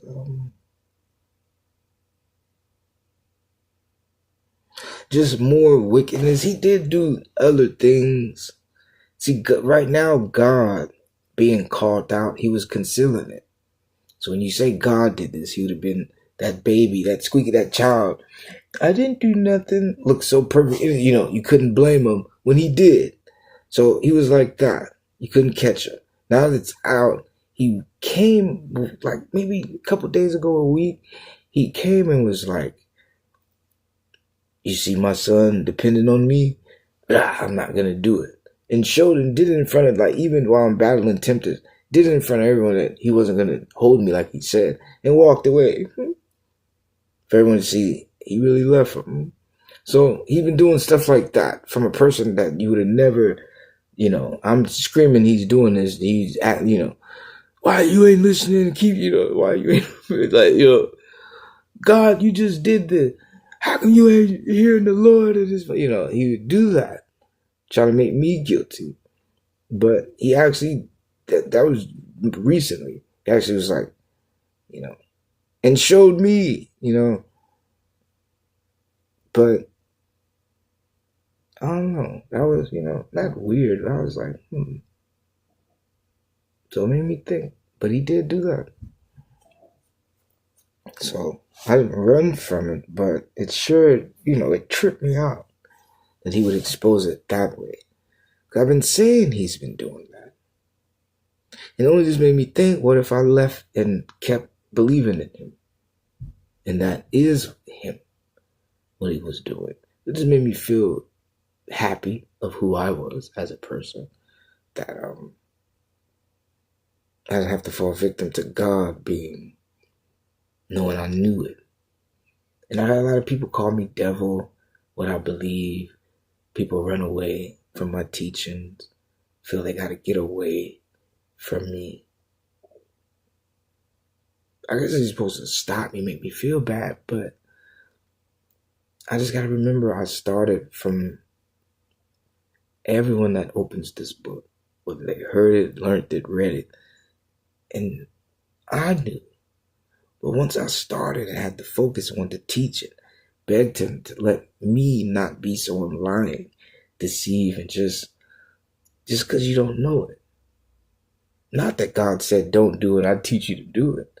Deceive as if I'm reading this and he's telling you too. And I'm sitting there telling you guys you get 5. You know what I mean? Just all wrong. But I'm thinking 5 because that's what I thought I got from it. So don't let me just be someone like that, opening this book and it's me talking. Don't let it. Let it be from you. I begged them. I didn't want to preach because I wasn't going to be held accountable because I read something and thought something. And because I'm the teacher, I taught y'all to jump off and, straight off the cliff, jump. It is my fault. I led y'all to do it. Ain't my fault. Thought y'all could, So, and you'll learn there's no jump off anything when you're reading it, right? Anybody jumps. That's first note, right? But it was just a joy, man. I had the best. Like, you guys, I'm not gonna literally the last November, 1st December, I had the funnest time of my life. As the opening. I had the greatest. Like, this was my air. I don't work. I don't have a job. I don't have no money. So when my son was with me, this is what made Daddy, I'm about to go to work, I'm about to preach, I'm about to go to work, I'm about to teach. Is all I had. Little people know I was eating these words. You know what I mean? And I'm not a scammer. I'm not here on beans. I don't got a team. Come on, we're going to use the church and get people to, the beans to be like how the church get the collection. I don't have anything. I didn't want anything. You know what I'm saying? So that's an objective. People don't understand. It's a demeanor. It's a personality. I'm a pastor that no one would have had to pay for this. You wouldn't have had to buy me giving you your freedom from God that gave it to me. I had to learn it and understand it, but I'm trying my best to free you and feed you it as well. You didn't have to buy it. That's my first testimony of truth. That's my first acknowledgement of prayer. It's been free. Nor do I demand anything. Nor do I get upset and say, come on, I'm teaching you all this. You got to give me something. And I'm actually on that. I've been happier to come because I never saw it. When I was like, don't give me beans. Of course I want to do good on the app.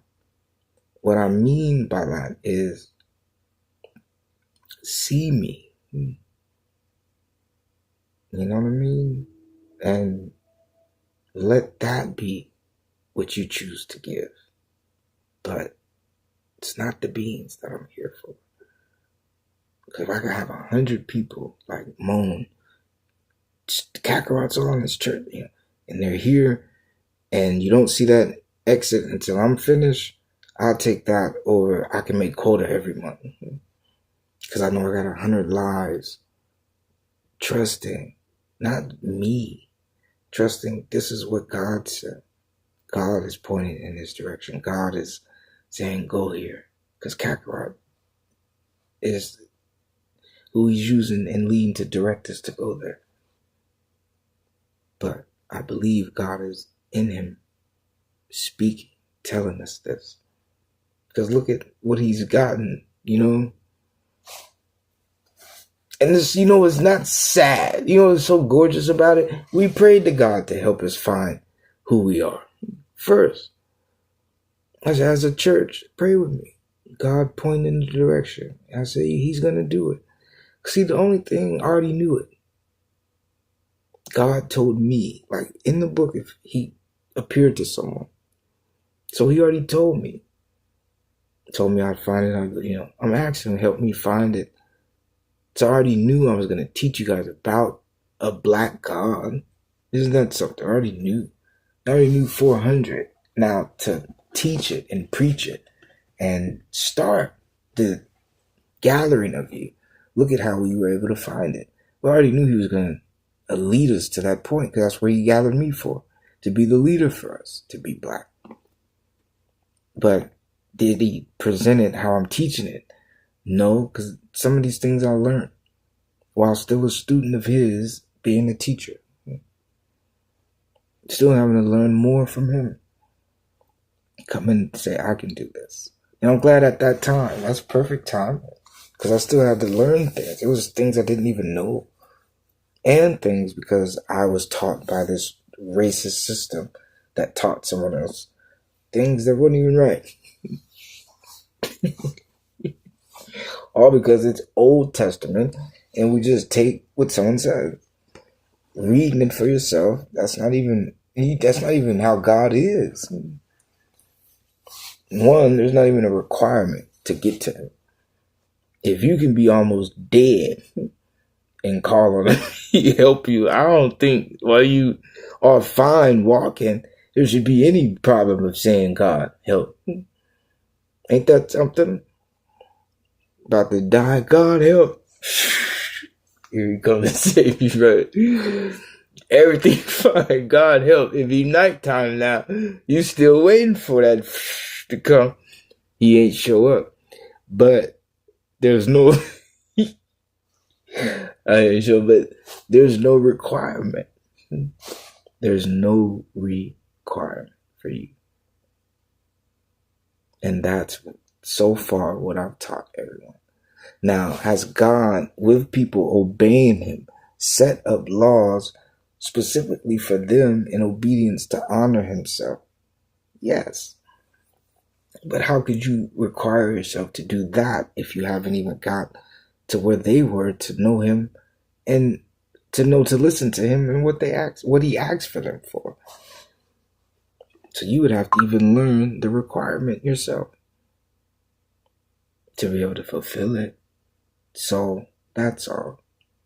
And he's not a God that's going to leave you. Nor is he a God that's going to throw.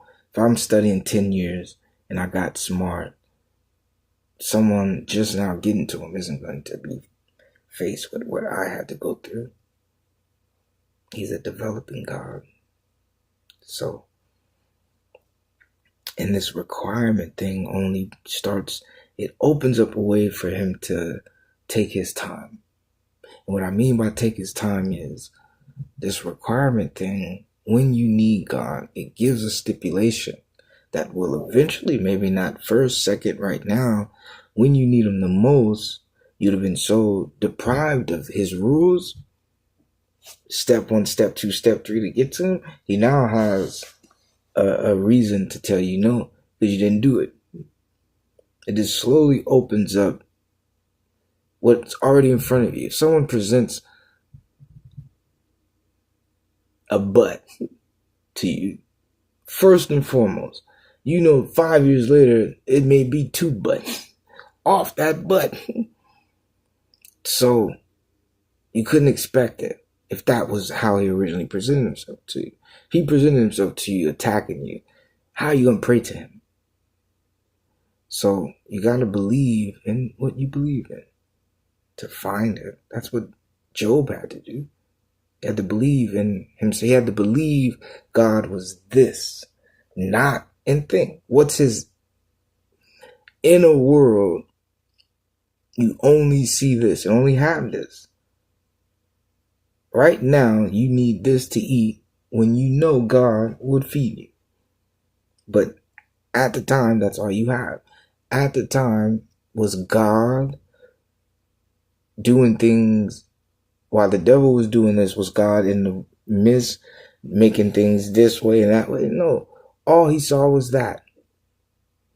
So who and what do you know as your only option? So in a world where this lifestyle is your only option, I guess like Job, what would you rely on to find there was another route? So because of the love of God is so true, when the contract becomes a stipulation that presents us, like I said, the first initial presentation is a downfall.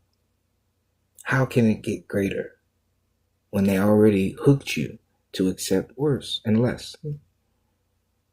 So you would have had to make an agreement with not even that it was going somewhere, at least someone that always was, even the handshake was freedom. So now, 10 years now, you believe in a God of freedom that had freedom in his grips, not condemnation. But to shake hands with condemnation, how can you not even watch your back that he, with only this to offer, won't present it to you? Henceforth, a God of love could only love you. But if you worship a God of hate, it's only a matter of time before you get who you're worshiping. Because that's all he can do.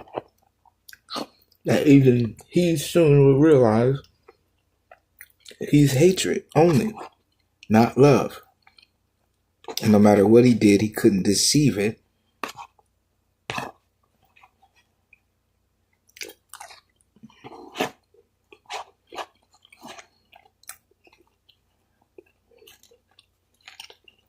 Even if it was with deception. So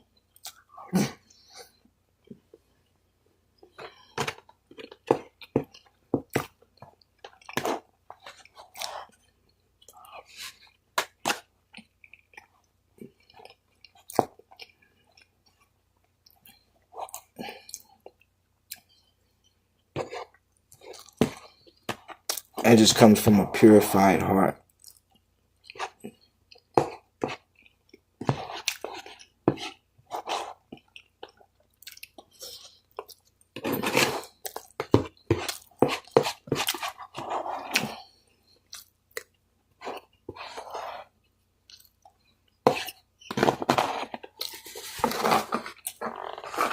How do you know if God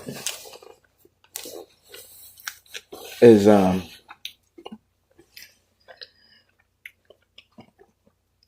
teaching you or someone's lying to you? That was like my first original messages.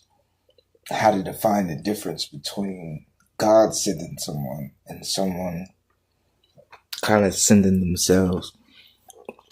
Which with faith we learned it's impossible to do that. You can't send yourself because you're not responsible for the book.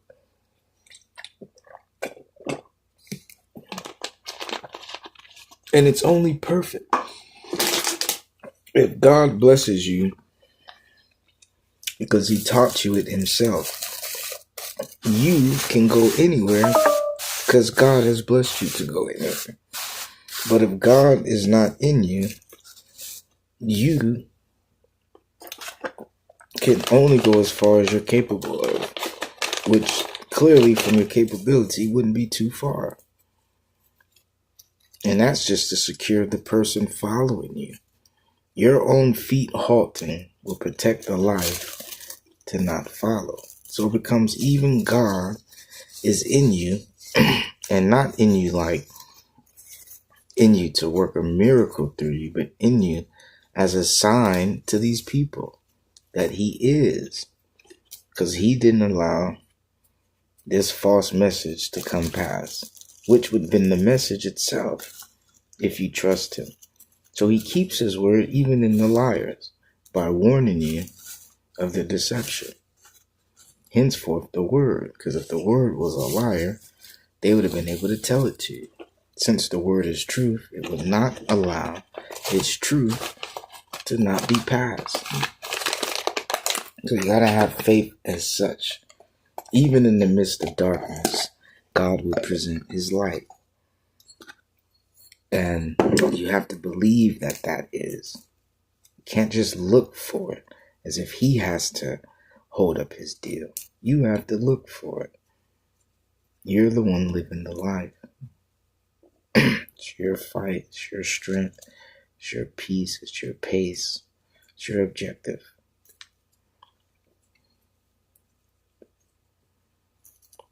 Help God and be helped by God and help, the world with God. Yes, but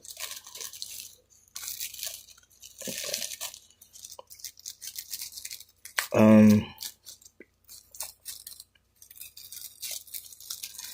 yeah, he's just been helping me. He's been fighting. He's been blessing me. Just preserving me, you guys. I've been having the best time of my life. See, what people don't understand is how great God is.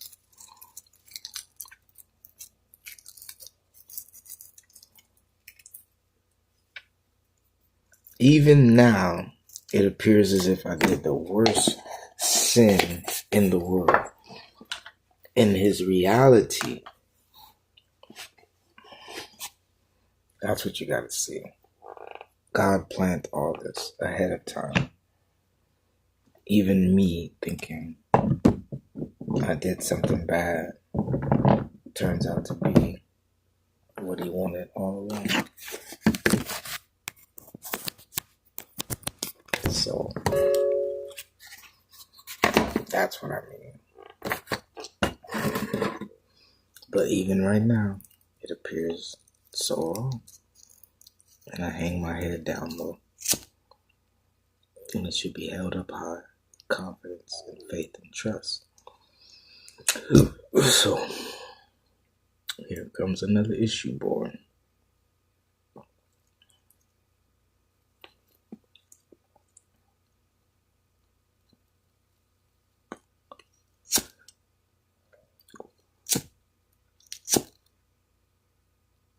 Yeah.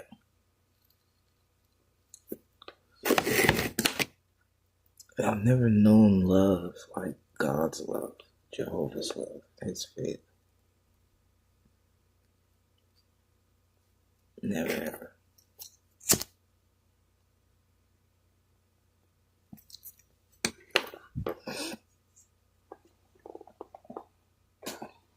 His peace, his patience to take a human life and form. For you didn't even know how to walk. You didn't even know how to talk. And have you ever learned when God teaches you how to walk and talk? It's different than school, English.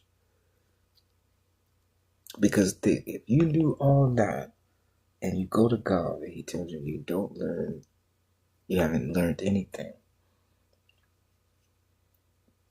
You never had to learn that to be as smart as he wants you to be. And I rebelled against English. I was in high school. Because of English, I didn't believe. Because my grandfather and grandma believed in God. But I couldn't believe in, God, the Bible. I couldn't believe in it. Because of English. When I start writing poetry, And I started to believe in poetry and want to talk in poetry and the deliverance. Do you know God is in poetry, you guys?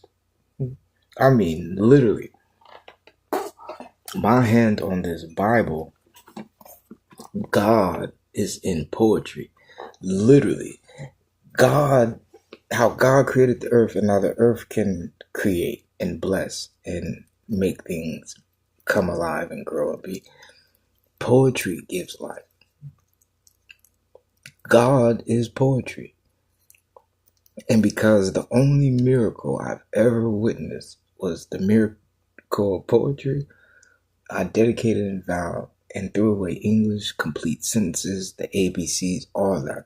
And I picked up poetry to talk and speak in poetry, believe in poetry. And ever since then, I've been speaking in poetry. Poetry is God. Poetry is the life of praise, the life of struggling, and the life of upliftment from that struggle and victory. Praise and record doctrinated. The life, the plead, the cry, the tears, the struggle, the battle, the overcoming, the victory, the salvation, the celebration. All of it, and all of it in poetry. You can write a poem of an issue, and that issue gets solved and blessed in that poem. Immediately he responds and answers your sorrow. Because that was the only sign that I saw of God. What up, Queen Boss? Thank you. Because that was the only sign. Thank you. Because that was the only sign I saw of God. Yeah, I threw away English, school, white man, everything, even God, and picked up poetry and believed in poetry. And said, God, if you're the love of who I know, what I saw, you would meet me with poetry. Once I believed in poetry and started reading the Bible, then I found him in who he was, that he was a poet. All the Bible started making sense when I connected and combined and read it in the mind of poetry of a poet. Then I got it. So it was poetry that saved my life. And I never looked back and had to learn English. Even though it's, all in English. Even poetry. The words I wrote. Which is blaspheming. That's hypocrite. I promise you, I personally left American English and left and created poetry, went to poetry, started poetry, and created a way to speak using poetry, which was never done before. I promise you, I'm the first. I started speaking in poetry. My words and sentences intentionally were poetic. Even now, I don't talk in a complete sentence. It's poetically done. If you see how crazy my words, it's like 2 words. You just go, because it's all poetry. Poetry is a fantasy world of a reality that doesn't exist, but exists of truth, peace, and the existence of reality or realness. You know what reality is? Because this gets power to my television, it has power to the whole world. In the reality of poetry, it doesn't have to be true, but in my world, that's how powerful my remote is. So it creates this fantasy evolved world that only you, the author, the poet, and it can go as far as purple is the sky and blue is how I feel my stomach is getting ready to, you use things, you know what I'm saying, but may not be true. It creates a false world of truth, of what's reality. You know what I mean? Or a truthful world in a false sense, in a false reality. But you don't have to tell the truth, for it lives even in a lie. That's poetry. A lie could be the best poem in the world. You know what I mean? So it's like, and this is what I felt. Because it's true. Even if it's a lie, it's true with poetry. Because it makes you think. And you feel that reality. Even if it's all make-believe. colors, you feel it. It comes truthful. That's what I love about it. That's what I felt as God. Read the English history books, all these texts, everything ended up lying. You can lie in a poem and it come back true because it's him. That's where I found. And look at the response of a poet and all these reactions of, from the vibe you get. You never get that feeling and thrill from some other story or tale or whatever. Poetry just hits that. Because you hear it, you feel it. It's life. You know what I'm saying? No matter if it's a make-believe, you feel you can do it. So I found him in that. Started believing in poetry. That's what my religion. If I was to say what religion am I would say poetry, poetic, a poet, for real, because that's what I've been holding on to. I left the Bible because I felt it was American and went to poetry and found him. When I went to poetry, I found God, is what was so funny. Thinking I was going to do wrong. He was going to be both. All the options, you don't have African, you don't know it. All you had was English anyway. You left English, you'd have been left. You know what they say, people don't know English. To put the story, and I had to use that right there. Because you don't know things. So they say that's your fate when you drop out of English. Not class, English. I left it with a smile on my face, picked up poetry, and ran circles around my English students around that excelled and was, ran circles around because they could never put together the knowledge of no knowledge. A nigger hungry, putting his own wisdom. That's what the key was. It erased me and let me find and how to raise myself and grow myself. Everything started to make sense because I tested everything under poetry. Things I never understood when I read it as if it was a poem, or read as if I wrote it myself and it was a poem. I understood everything. Details of certain things make a huge impact. It could be one word in a whole everything, paragraphs, whatever I read that stood out and made everything make sense. So I started teaching myself like that. And there's things you didn't know. You may have read a book you never read before. One thing would stand out. So, and that helped me. So, but it was all poetry. Then from poetry, believe it or not, came speeches. I tried to do music, but it didn't work because I wasn't ready. You can write your poem, but you'll never be able to speak it. Speaking, even what you wrote, is the next step. From poetry, you'd be surprised how many poets are quiet because the development and the fear and the psychological behind it never transmitted. So they never could read it.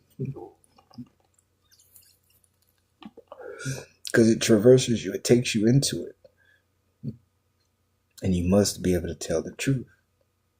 Because when you read it, they'll see the lie in you. So the fear to display it. Because it's not even that you lied, but it's a fear of it. So to speak your poetry became the next availability. You don't just read it. Because you don't get your poem develops a life, a heartbeat. Like a baby, a creation. You must tend to it and take care of it and mend it. You have to. So when you speak it, you gotta understand that people are reading it. Like it's your vision, it's your power, it's your poem. So you get this, that there I feel disaster. Disaster, you gotta live it. So speaking it becomes the next step. And it doesn't give it to you because you can read it, because you can write it. So learning how to speak became the next. I'm like, wait a minute, I can't read. I just started passing it to people. You read it, you know what I'm saying? Deeper. I said I couldn't be that. I had to gain that fear. I had to learn it. I started speaking it. So then you learn speeches, period. Because I would write speeches like Martin Luther King, but speaking it is different. You can write it all day. And this is how I would say I had the whole world with. Getting up there doing it is a completely different thing. It's like in a boxing ring. And one thing about a speech, you may end up being up there talking, got everything wrote down, end up leaving that, and just start, so speeches became conversed in reading poetry. And I mastered how to speak, and I didn't want to write something. If I wrote it, I wanted to be able to be the man that wrote it. So I always wanted to be able to speak off the top of my head just as good as I can write something good. You gotta remember, you can write something good versus at that time you're speaking to get those words and, say it and feel it. Just like you had the time to come up with it and write it. You could put anything down when you got time. But at that moment, I needed it. This is as a teenager. A child too, trust me. But following these steps from poetry, it led me to speaking. And I started to want to be able to always be able to come up from the top of my head. Like Martin Luther King, Malcolm X was able to speak. I always wanted to be able to speak just like that. At the drop of a dime wheel. And just always be able to go. And have the lesson, the knowledge, the will. Freestyle in front of people. And that's what I started learning to do, preparing, teaching, just doing it myself first. Mirror, talking, getting used to it. And then stepping up. It started with school. This was my tactic. It started with school when the teacher would call on you to give an answer. And I took that time to be in front of everyone. 5 seconds. She was like, is it A or B, nigga? Well, the 1,600 pilgrims. I didn't do that. But when it came to, I would take the time then to get it out and try my best to speak my side, get my voice, get how, to project how to get your side out. I would do it in class because you got 20, 30 people around you and everyone's listening anyway. I just tapped in and tried to pay attention to it and really started working.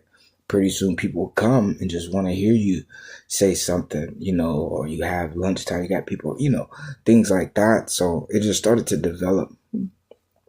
And I appreciated little things like that. And I would always just take time to be able to try to talk and speak. Church. Thank you. Church, when it came to scripture reading the Bible and stuff, I would always want to, be able to get one or two, or if it was the whole thing, get it out to people. And I would just do little things like that to work on my voice. Just like them, they was always in front of people speaking and stuff. So I just wanted to slowly get that out. Then came the rapping and the lyrics finally.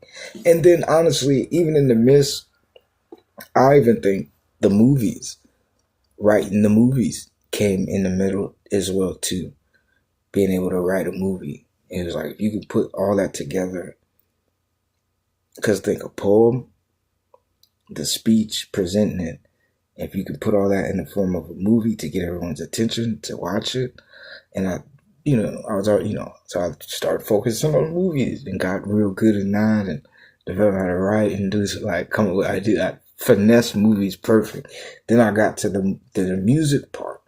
Tried to come, and that was the most difficult. Transitioning all this, still got all these skills, poem, speaker, could do movies, come up with it. I couldn't do it because you ain't just writing. If you got a beat going, you're trying to be with the beat. And you don't just want to, and this is the thing, I'm not just going to write something. Like, it was difficult. Then, if you didn't have the beat, you still got to understand the layer of music. Johnny walked down the street as a sentence in hip hop. You don't write it like that. You know what I'm saying? You gotta understand the cadence. You gotta, Johnny walked down the street. You don't write it like that. Not when you're rapping. You know what I'm saying? So, trying to find out the layout of how still to get Johnny walk down the street in a song. You know what I mean? With all these other stories, everything else I have in my mind, trying to get it on the beat and trying to get it on the music. It was complex. I'd come up with something that didn't even match, and you gotta rhyme, And that just rhymed. Like, now you understand the whole first word sentence she said, like, rhymed. But then it also rhymed as far as the verse. The verse got to make sense and go with that. So it was like, it ain't just you writing stuff. You really got to structure it. You know, it's actually an art.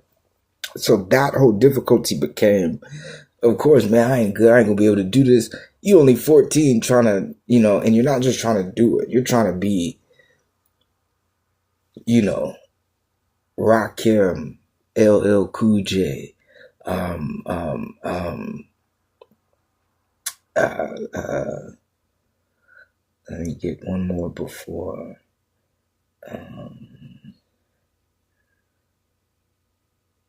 probably get Public Enemy. I don't know, right? You trying to be Tupac, automatically. And I saw that as available. I could do it. And I did it. You know what I mean? With years and years of work. I was on this level 14, 15 on this, 16. So I just kept writing. My thing now, the thoughts of the song just came in my head. And I was more comfortable hearing something and say, okay, I want to do this song. I already got it. I already know it. And I didn't need to. You come up with the lyrics, but I already got it. And, you know, we just, you know, put, like, I got like that where I wasn't writing, then I was, you know. But anyways, you guys, that started, you know, like I say, poetry changed my life. And music is, I literally attach my music. But I attach the music. I attach music as a gift from God, like it's the gospel choir in heaven. And that gift to be that new star, that new musician, singing, rapping, however you're going to do it, you become a part of the choir. So I took that as responsibility because my lyrics became something as a teenager through the help of my grandpa, grandma, church, my mom and dad. I always felt, you know, the streets and the hood, always felt, you know, being African enslaved, my lyrics could change, you know, could do damage. Michael Jackson, I could do some with music. And then here comes Pac, Machiavelli. I thought I could change the world, right? Here comes Pac, Machiavelli, and he's teaching me I'm the one that's going to change the world. You know what I'm saying? With my music. So my music was always focused like that.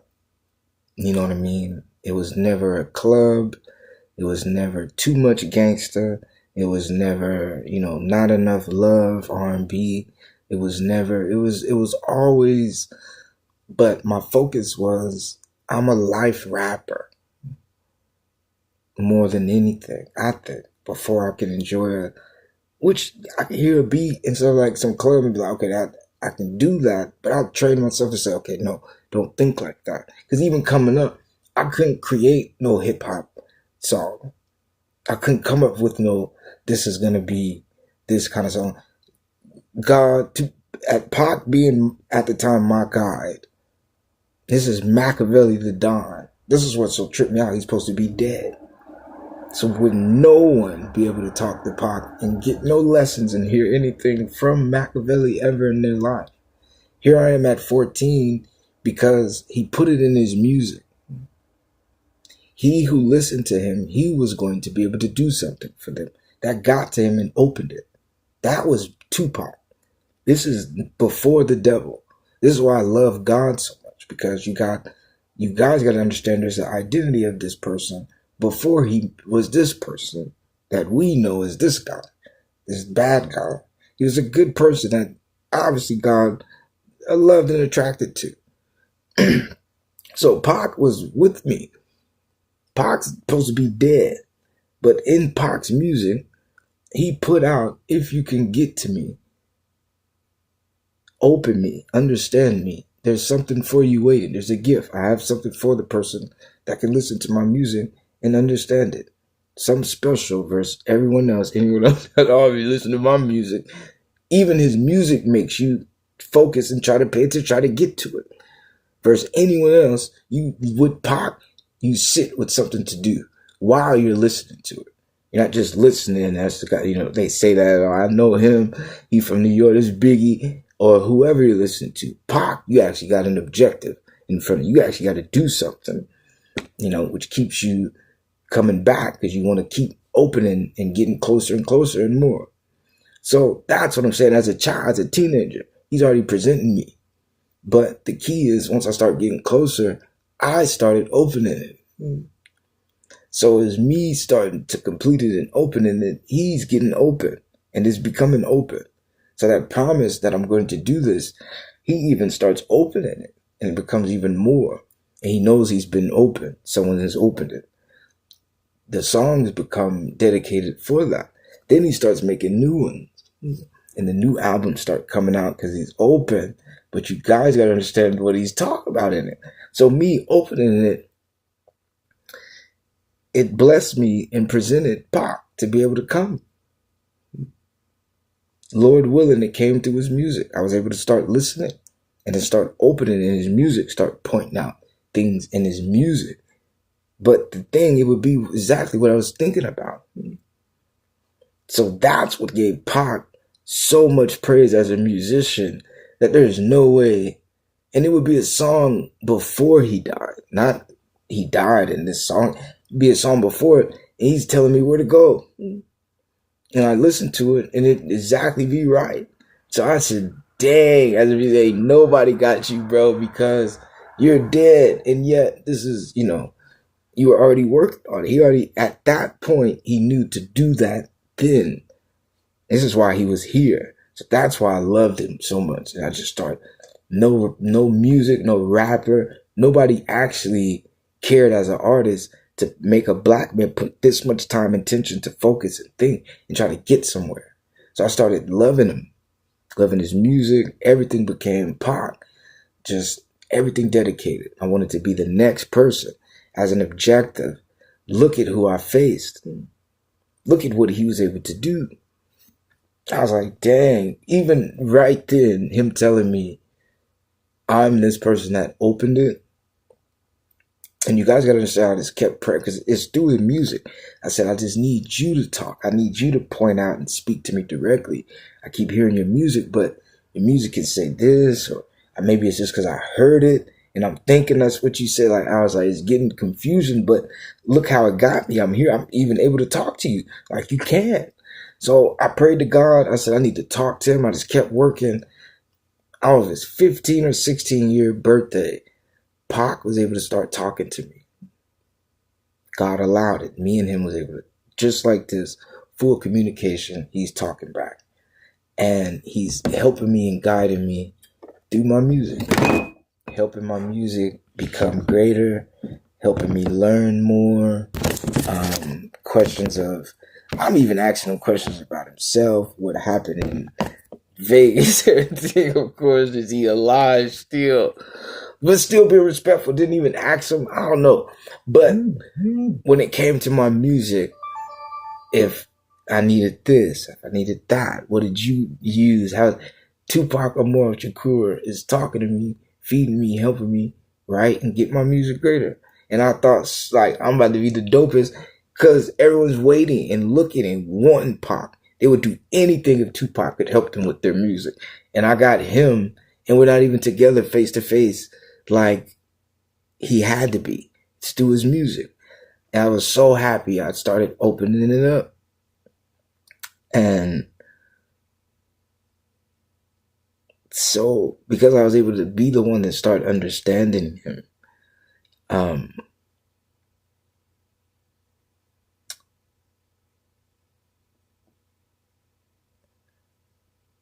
and he's helping me with my music. So it'd be like maybe, not no playing, but I mean, I came up with some song.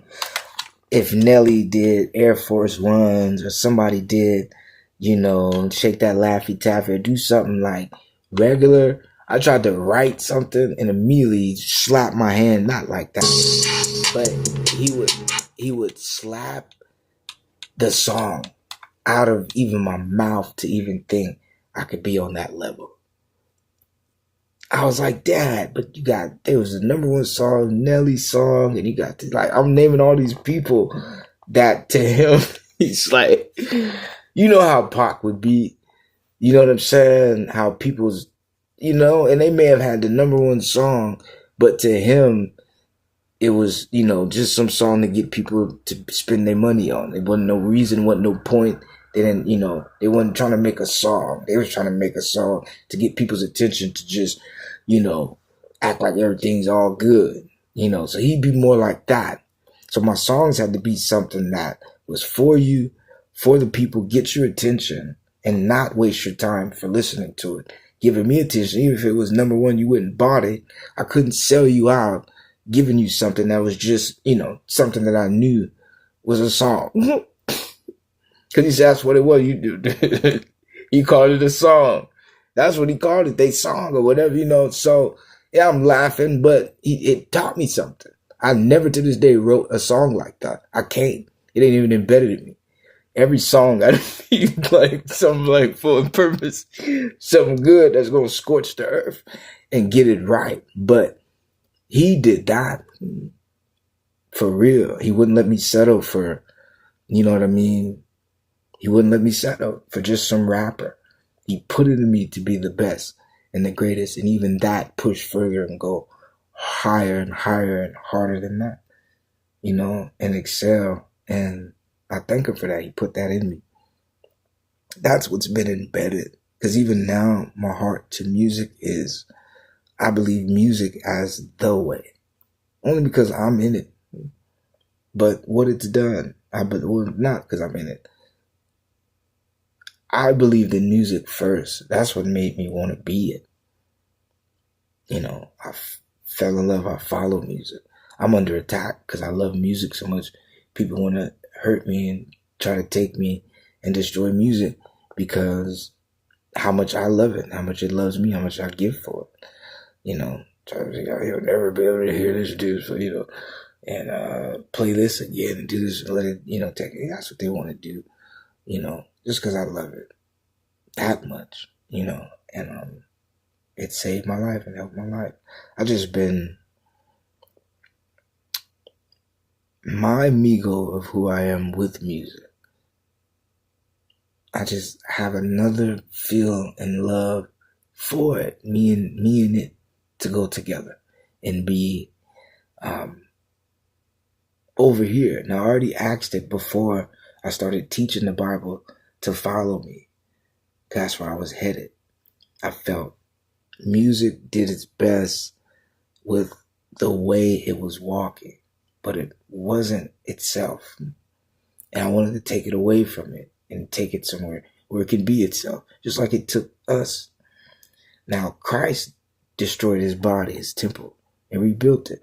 I was taking music. That was my ultimate love, only love. And I was wanting it to be a part of us and go with us. But I was going to take it away from where it was and rebuild it. And that's what I thought I was sent here to do and find that that's what it needed. And I felt I found it. So my focus has just been the love, where it's at, the new. You know what I'm saying? I feel like I have everything that's needed to go and build it. But, and you know what's sad? I'm not going to make no excuses. My thing, I never wanted to go out. You guys got to understand, I'm Tupac's secret. So I never just wanted to go out. I had plenty of opportunities to, rap and make this and, that's not what God wants me to do. I had an opponent who was Tempest start making songs with celebrities, big time known gangster rappers, making songs while he's in prison, but was able to make a song with a known gangster rapper in our generation. That's hot, by the way. I actually love the guy and listen to the music. Was able to get him in prison and make a song dissing me, and I couldn't respond and get back to him because God wouldn't let me rap. Because the plan for me in music isn't some joke. And he's not playing with me with it. He's playing with it with me. He's not. And he wouldn't even let me respond back as far as a need. Something happened later, but my point is he wouldn't do it. So I never wanted to just get out like I'm just gonna put a song out or I'm gonna be with these people. It doesn't work like that. It had to be something like special, and when I come out, I'm coming out. It's my intro, had to be special. So I could never just do a song, put a mix, I couldn't do it. Everyone's like, man, you can just record on the phone, and I could never do it. He never would So I never just worked. I always would write, come up with songs, but I never recorded them. I wanted it to be for real. Now, here's the thing. These music producers, I prophesized it. You guys gotta understand, half the stuff we read, I already wrote stuff that opened up the Bible anyway to go in that direction for me to find it. Didn't know but the blessing for it to come. This would be in a song I wrote for someone years ago. That's a famous, whatever. Everyone's joking. Look at what you guys. Now say if I'd have made it, took me serious, get him in, and here it comes, big break. I wouldn't have possibly been in this situation on here having to teach it this way. Knowing the gift and where I'm from, I'd have been preaching the Bible, but look at being poor and not necessarily looking for the money, but being poor, not having anything, couldn't just guarantee I'm about to bless y'all with anything like that. But look at the starvation of where it came from to speak it. I'm not wealthy. I'm not sad. I don't have no deal going. My music career went from all this hopes to with the skills. But my point is, look at what I grew and what, as a black man, I'm now, if I came in the music industry, look what I'm on because what I learned and what I'm able to do. I'm not a black man coming in here, my people, oh, I don't know what we're going to do, I'm lost. I hope we find the answer. I'm a black man coming in here with the answer. The hope, the will, and the way to find it.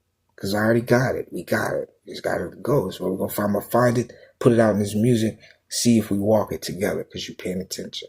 But look at the artists that inspired himself to be a musician.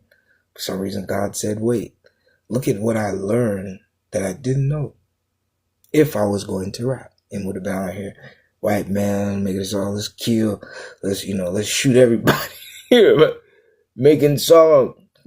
Because in my mind, it's what I thought. And you got to remember, if I did take it biblically, this is what I was taught. Look at what I learned. Look at God. Now look at this rapper that didn't put a song out either. Wasn't writing lately, didn't just drop. I did a whole album mixtape. While I was preaching, I was writing my mixtape. I kept telling y'all, I got a mixtape and album.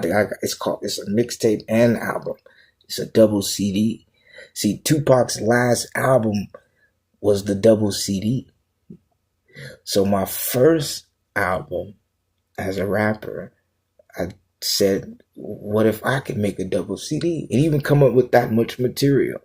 And I tried to, if however many songs he did, I tried to match or go over it. But as the first one to try to reach where he left off, and I completed it. I wrote the mixtape and I got the album. All wrote, just didn't record it. And it's a double CD.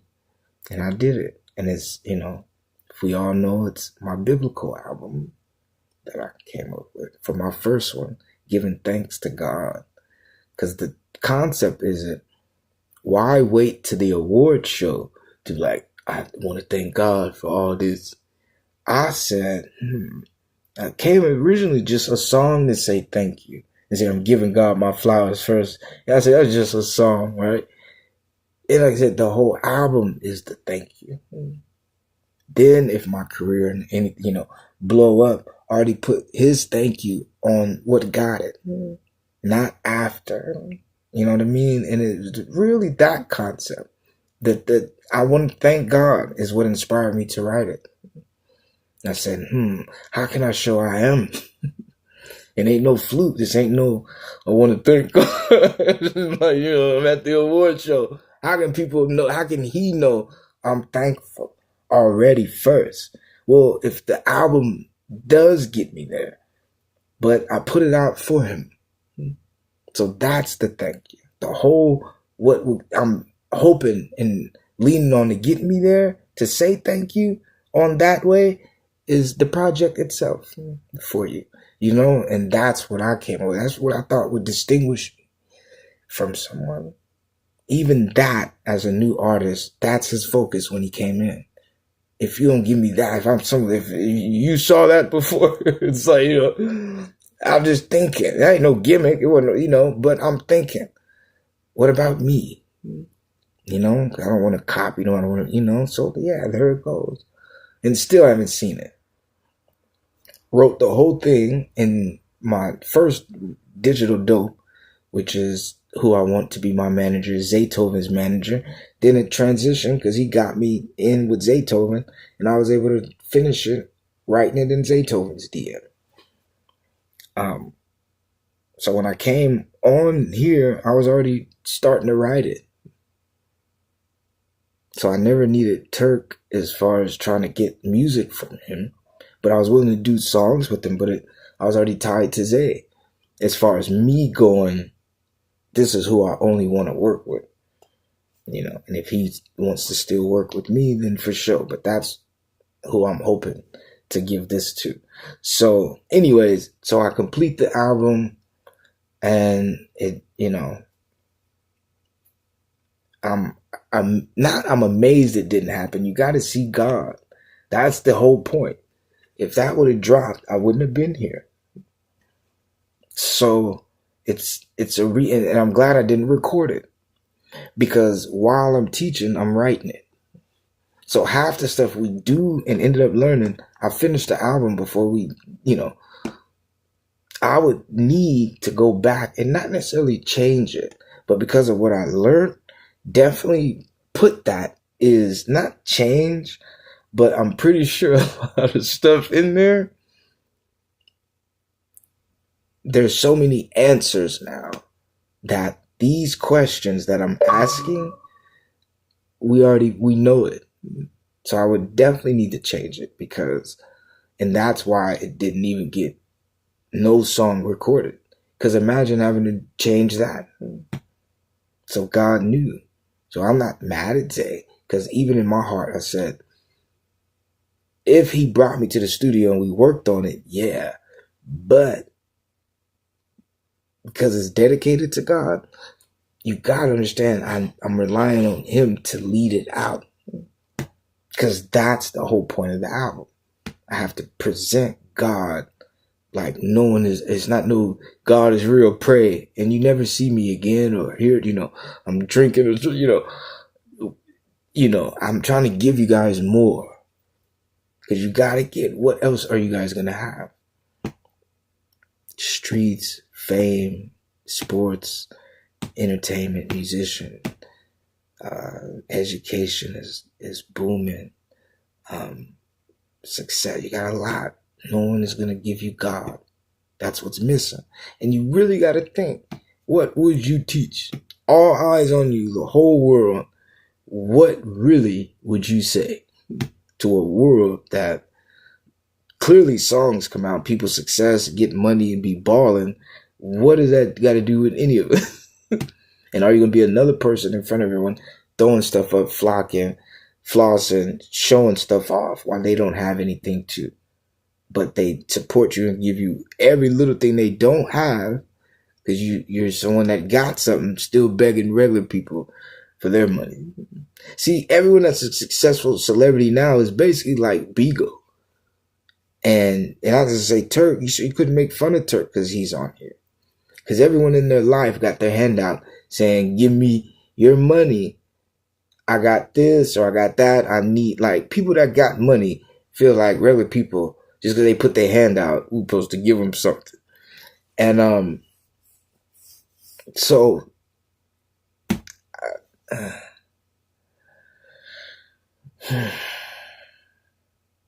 anyways, like I said, so you see how I can talk about my music It's just I'm under attack. Like you say, the tempters, everyone wants to try to prevent and keep it, make it so I don't do my music. It's that detrimental. I just I'm glad, because even me, I'm like, man, I suck. And because the suck come from I ain't did nothing. Not because I suck, but I ain't did nothing. Then I said, think, like, that is crazy that I'm glad. Imagine if I dropped the album. Then we sit here and I'm reading and stuff. It's like, oh snap. Should have said that. You know, so that's what I'm talking about. You feel me? I love him. I'm going to put it like this. I'm going to say this. The tempter himself, which is the devil, threatened me in his music. And I was supposed to retaliate with something. I never said nothing back because God said don't. Next thing you know, something happened that in his threats ended up happening to him instead. So now if I did a song, when his first initial song was to diss God, my grandma, me, everything I'm teaching you about, that I would pray, inherit the kingdom of the word that I've been leading from church, he would wish harm on them. It came back on him. So again, if I was now, through the grace of God, telling me to wait, do a song, look at the song I can say with proof and facts that happened in retaliation with him threatening me. Then when he didn't take that as a he, it went personal. And then we have another song. So it just continued to grow in my light of what I can, what as far as an artist, him coming out threatening me, thinking he was going to make a name. Look at, if I do, not even come, I don't even have to bring him up, but as an artist and a rapper, look at my introduction. People that diss me end up, you know, in the ground. Could be my first verse because it's true. And that's what happened. You see what I'm saying? So it built me. All this stuff that I'm thinking is taking so much time. I got to remember who even called me to do music. Who put the voice in my mouth? Who put the, will in my hand to write? God. So I got to remember again, like I was praising, I pray. Abraham, I hope he bless it. The blessing was the time. Because if Abraham, I'm saying my name, if my album dropped, it would have been in the time frame from 2003, 2004, it would have been out. So everyone would have had that. Look at how the world went in that album. Do you think they would have focused on that album with all the events going on? Do you think the impact of it would have been the best? Now, see if I drop it now that all this stuff didn't happen, and wouldn't it be even more perfect? So that's how I now have to vision as an artist and just trust in him. Because I'm thinking I'm getting older and stuff like that. So, who's going to take it literally? The only thing, and I'm going to tell you this, Brother Moon, the only thing that holds me, I'm an 89 baby. So you still got a whole generation, because no adult was watching Barney. No adult was running home from school because they couldn't wait to see the new Dragon Ball Z. No adult was, staying up late because they got to go to school the next night, but they're trying to watch wrestling. You know what I'm saying? So as a child in that era, you have a whole story in life. If you see the 89 generation from Pac and the older people, then you got Keenan and Kel older, but still kids to them, but older is us, but big kids to us. But we, as that whole story, has been left out. It's a generation that didn't get to tell. And you have that whole lifestyle. Your mom getting off from work, dad not having things. You got these older people's testimony, but you don't have that generation that they were doing all this for, teaching those kids. You know what I'm saying? You don't. Because it's not just the older people. It wasn't just these people. It was our generation that was up sneaking watching these movies of y'all trying to, sex or talk about this and that and do this or, it was us. So because it's been skipped and passed, which Jesus, it won't come to, until the generation, that's what made me feel I was older, because it never came out. But that's what saved me, because it never came out. So because it never came out, you can never say it's past, or missed. It never hit. It never had its time. That art of that testimony of those people, it never lived. There's no one to represent them that watched you guys. If you check, even Bow Wow's older. So he doesn't fit in because he was older. That generation never had no representative. So that whole era of everything that happened, there was no one to replay it back, to give testimony that they lived it. That's why it's whole empty, and it seems as if it skipped and jumped straight to why the kids are acting like what they're acting. But again, no one can understand them, because it's a gap. Something's missing. And that's how I feel Kakarot, as the Collins, who can see it and see that that's what's happening. It's who's not able to go out and do it. I'm like, that's crazy. That smile and that thank you. Because it's that generation, all these people that's before us, the Tupac, all these people, the Ice Cubes, they did it. But it's that thank you never got put back, because it's not on the next generation after that to say it. That's not their generation. That's why they call these people old, because something's missing. That would have saw them as not old. That's either brother, that's my cousin, that's uncle, if pops, but a good father, but respectfully. So because no one is in that generation stepped in and showed it, these youngers, it's as if they see it missing. So they're not important. It's missing. And I'm 89. You know what I mean? Look at my mind. Tell me if this wasn't on like BET or a deeper view. I'd make people pay attention in here. You know what I'm saying? And that's all. I'd kick something that'd make people be like, I like him. Because he touches roots of, 37, 89, 2000, he touches it, because it's my eyes. That's what I express who it is. That's what it's missing. They don't have why our mothers and fathers went to work. Because it's not these kids. Think about it. Your mother and father didn't work for the new generation to have anything. They work for you. You are what's missing. You got to get it. You only come after your mom and dad. In their time, clearly. You wouldn't be here if their time. Now look, some of us already have kids. So you tell me you're not missing. It won't pass. That's why theirs don't have light shine. You hear them, you see the YNs, you don't get it. Because it's trying to pass it. It won't pass. No one else got passed. 50s, 60s, everybody. You got to get 89. And it closed it. But that shuts the whole, you got to get the whole 80 movement is what you don't get. Is what's under attack. Because then you push, it's only the 90s babies that's out. Think of it. And because of the 80s not able to go, that forces the 90s to hold like 80s. So since the 80s had the hold, now the 90s have to see what a hold is like.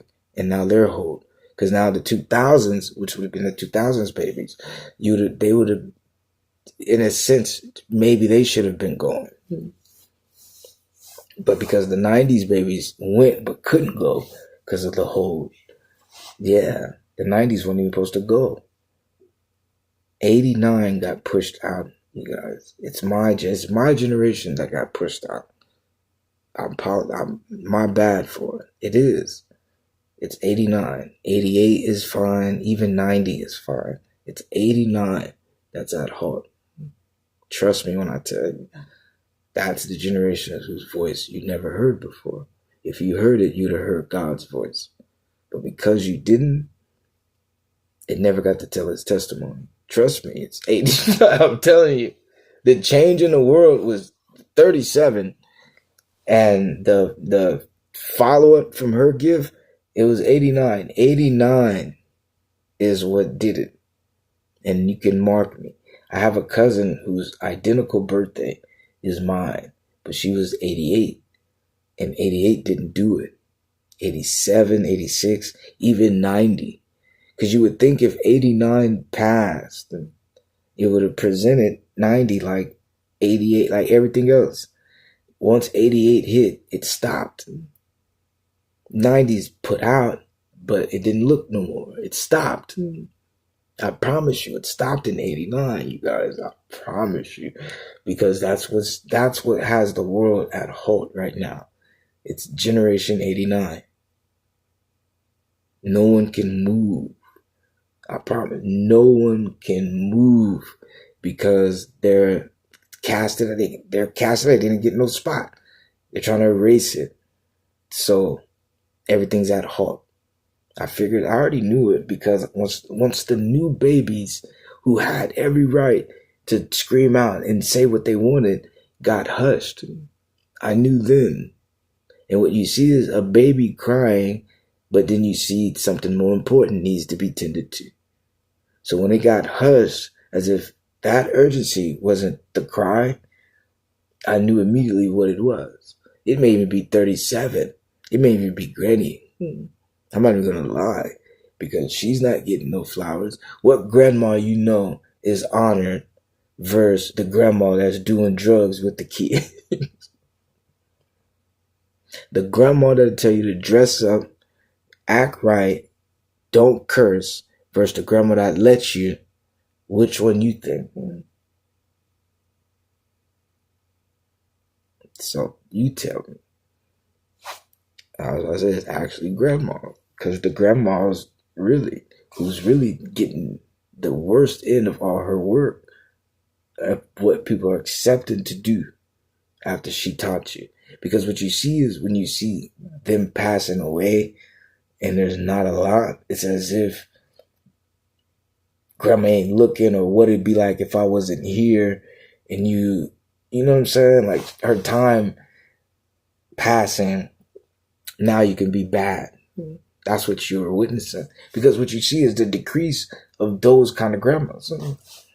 It's as if it's passing, but it's the reality, you guys. This is what you are witnessing is why they relied on 100, because no one goes really past it. And then they can lie, because they're the only ones that would be having the truth. Since every grandma that is called Big Mama, Soul Food Grandma, even that era, those 90s grandmothers, because 2000s grandma's 30, 40 years old. So those grandmas are 80, 88, 89, pushing 90, about to be 100. You got to get generation. That's why it's all important to see someone that lived that long. They saw everything on earth. When the last person, and they will gladly shout, and you see 100, 120, and that's it. You got people 80, 90 years old because they're not that grandma. They're the younger ones. So they don't, you got that because it's not knowing that age no more. You're getting the last grandma that's bred like that just passed away. In this world, you got to get. That's why when they are begging for her to be honored and remembered for who she is, if your grandma and her grandma was like that, it wasn't specific because they, look like something. It's how you are, how you acted, what you stood on, how you were raised, remembering it and doing it yourself. All that's going. You know what I mean? So that's Why? And you got to get those that are like that. Yeah. They don't stay 50, 30, 40, 60, 70 forever. They're getting older. And you're going to have the new ones that shake their booty. The new grandmas that can twerk. I'm telling you, that's doing exactly what they taught you not to do. They doing it is about to emerge. Straight up. And Big Mama that's like that about to be a memory. Just like everything else. Because that's what you got. And you got to understand it's only the young. If grandma's 30, 40 years old shaking her booty, she's not 50, 60, 70, 80 years old bound, learning from them. She's still, she thought you got to get for that to be true. She started it young. And her daughter and her son did it young. She's grandma now. And that's the fast one already that wanted to just have, or fast, got pregnant. Once I finish that, I can go back to shaking my booty.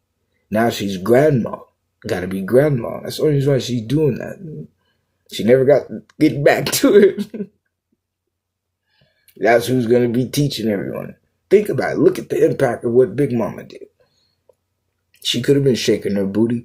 Now look at the message of not shaking her booty, having her morals with respect, and teaching your mom. Because think, would you want your mom, sister doing that, or would you want her how Big Mama raised her?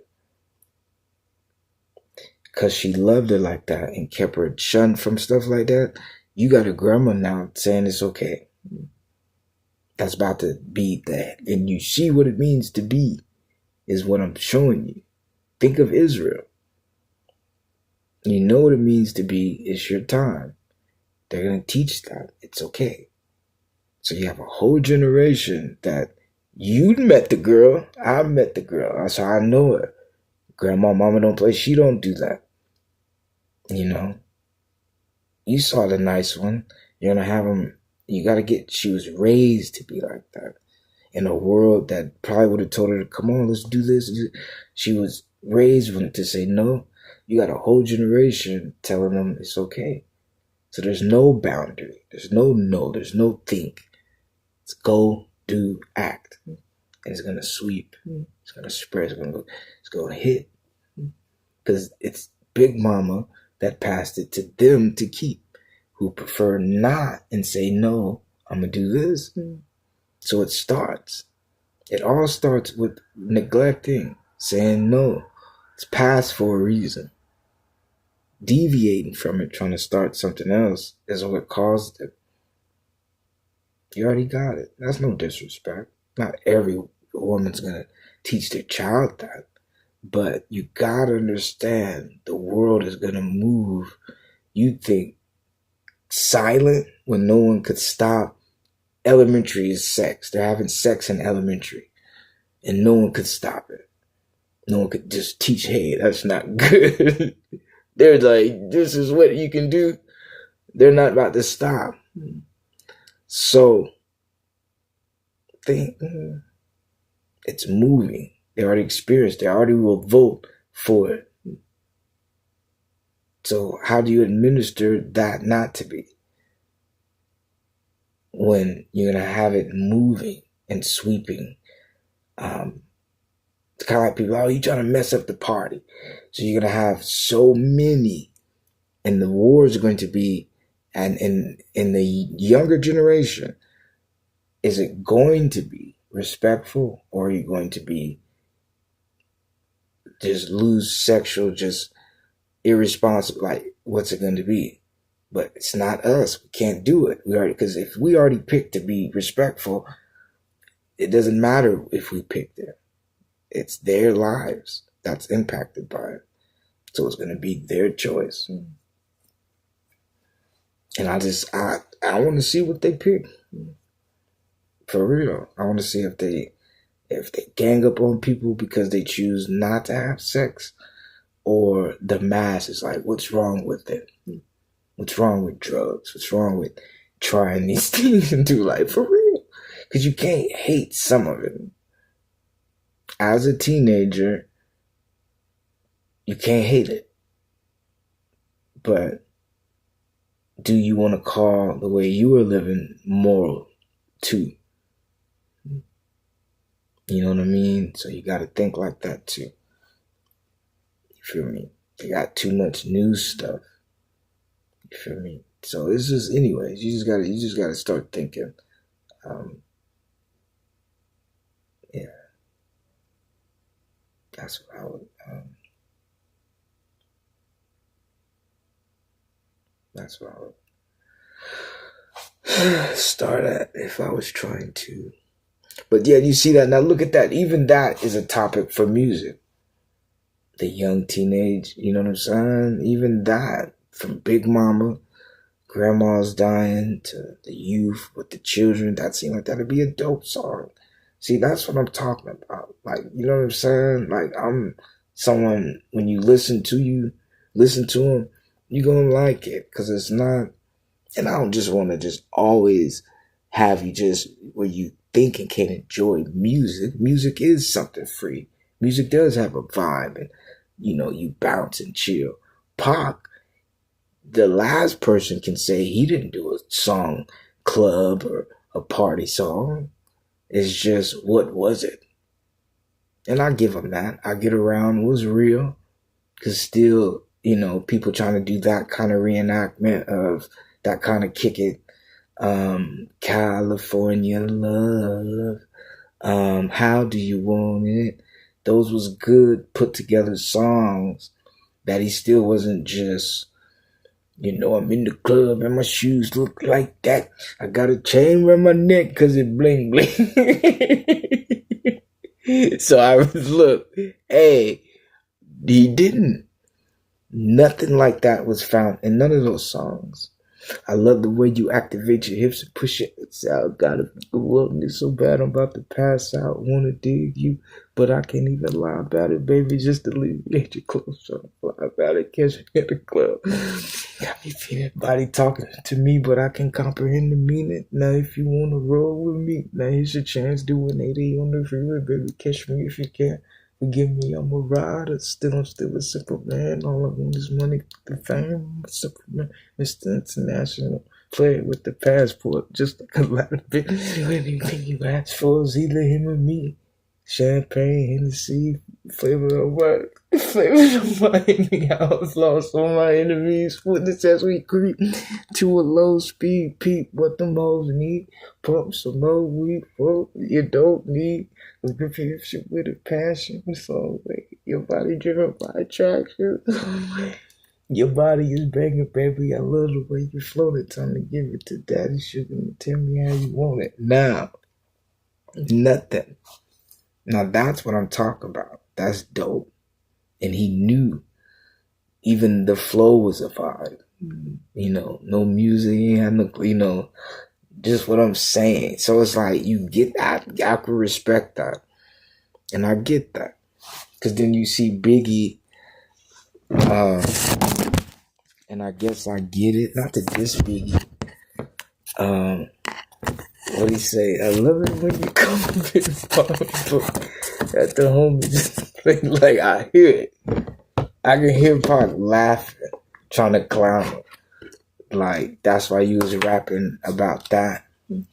But Biggie's cool though. Relax in them Benzes, fresh being coochie sweater now. Like, I hear him. Pac, he rapped like he tried to always say, when you on the mic, you gotta say something. It's only time. You can't be wasting people's time. So his songs had a purpose, came with a passion.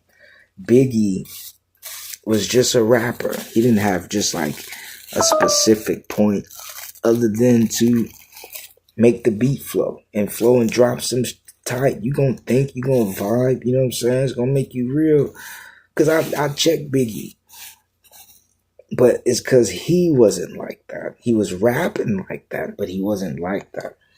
Pac came from, okay, we gotta help the people. It's a strong demand. Everybody like screaming. It's a strong fight for us to, Biggie came And if he was going to say something, he'd be like, now, it ain't cool how someone could get mistreated, stripped down in the street, got me upheated. Like, he would say something, that vibe and make you think it, but it'd just be catchy in the song, maybe a strong point behind it, but it was still vibing like in the song. And there was really no just super strong point behind it.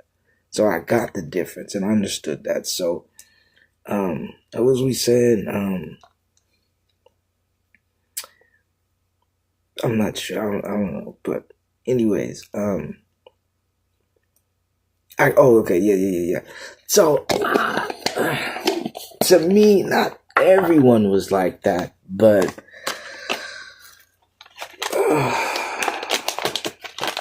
I don't know. Like Jay-Z too. Like Jay-Z to me seems like he just throw a couple words and he may have a purpose. He may have a point of where he's going, but to me he's just somebody just throw words around. You know what I'm saying? To me, he's someone good with, and that what Pac brought, and I know it's because he's the devil that he was able to present that kind of, if the average rapper was here, Pac was up here because he was the devil and he had that as his message in his songs. Half his songs, you guys, when you focus that he's the devil and you listen to his songs, he reveals that he is, but he reveals his plans of what he's trying to do while he's the devil. So a lot of his songs are like that. So a lot of his content of his lyrics, well, it's easy to punch in a few threats to the people that you're trying to take over that don't know you're the devil. It's easy to fill a couple bars and empty spaces with those kind of lyrics. So, and the fact that he knows he's here and he's here to do that mission against any rapper with something to talk about. Look at what he has the upper hand and he's able to talk about. Meaning, it's easy to come up with a song. What do you want to do? How do you want to treat somebody bad? How do you want to go against God tonight? He's able to do it on a song, on a record, on an album. So it's easy to come up with lyrics and material. Versus, someone wholeheartedly pure trying to rap in hopes to change. That's the only thing about Pac. While he was in front of you, like he was for the change and the fight, he was the problem in why you were there in the first place. That's how he always knew the answer to certain things. He was the one that did it. If you hear his Illuminati speak, when they brought up the Illuminati, he's quivering, he's shivering, he's shaking. It was like Rumpelstiltskin, knowing his weakness. And so he tried to play it off. You got to think, this is the most black man with all these conspiracies. He puts the eye out. You never seen no eye looking at everyone until you seen Tupac in his eye. And that's before All Eyes on Me. Tupac represented the eye or the all-seeing eye looking at you. He did that openly. But when that came out, and I understood that, the eye, when he gave that interview, oh, that's just to break your self-esteem. That's just, who's these white people? The white man had the power to take over the whole world. Why is he telling him in jail the plan? Right? How did it leak to him in jail? Who told him? The Pope? That's just to break your character. That's just to break your self-esteem. These white people ain't gonna do it. And why would I tell the whole, he was trying to downplay that it exists. You gotta hear, at that time, the Illuminati And he said, I'm putting a K to it. Think. Remember, Pac's whole thing, the Illuminati didn't exist. Is why he went off like that. Because it was secret. It was a society. No one was supposed to even know the name of it. And the Illuminati at that time built its reputation on maybe we exist, maybe we don't. There's a such thing. It didn't come out with it. It was only a secret. Only until they started threatening people with their presence was it a bigger conspiracy if it existed, but still no confirmation if it was. Only people say, oh, I saw that, I did this, it wasn't a confirmation. It was still a what if. Then the Illuminati themselves come out and start revealing they do exist. And start sending people emails, trying to gather you. I'll give you $1 million if you join. Everybody got one of them letters, So they started showing they do exist. Now, if Pac was doing all that to promise all of us it didn't, why does it exist? And why did he say himself, I'm putting a K to the Illuminati, so I'm killing it. I'm killing this whole theory about there being the Illuminati. Right? So he started defending it. If you get the Illuminati, defense was their first method to deny that they exist. But I just heard his voice quiver. It made me think, and why did he react? Why did he get so hostile about that? He's all for everyone to jump off the cliff to get the white man and fight back. If it means break your neck when you land and fall. But jump off, because that's how you show you got thug life and you down. But when it came to the Illuminati, he did everything to squash that. It was possible. So he did lose me with that. You know what I'm saying? He lost me with that. Only because he would feel foolish if today that same presence came out saying it. But what we don't see, he did that for a reason. He is the Illuminati. They're under him. They worship him. So it was his light that he was concealing. And you got to get as if the Illuminati lives under that code and the founder of us, which is Satan, is out, why would he expose it? So he did everything as the black head that all black people are paying attention to give that response to, so every one of us will close it. But again, fast forwarded, and now they're out. What would your so-called leader that had that to say now? That becomes the message. What would Pac say now? That they're out happily showing that they exist.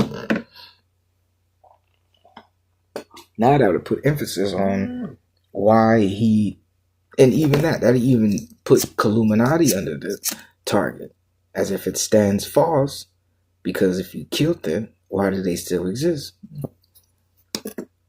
See what I'm saying?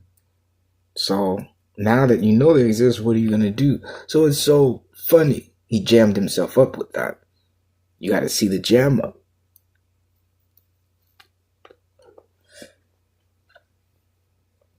It's only a conspiracy. He only is down with it. That's the whole. That's a way to kill your self-esteem. He said that so people wouldn't look. Or if you connect the Illuminati with it. But you have to have a black sellout with a white sellout for it to even, so for that bloodline to have created that, why did they create it? Why would there be a unity between Israel and the people who held them captive? So that's the Illuminati.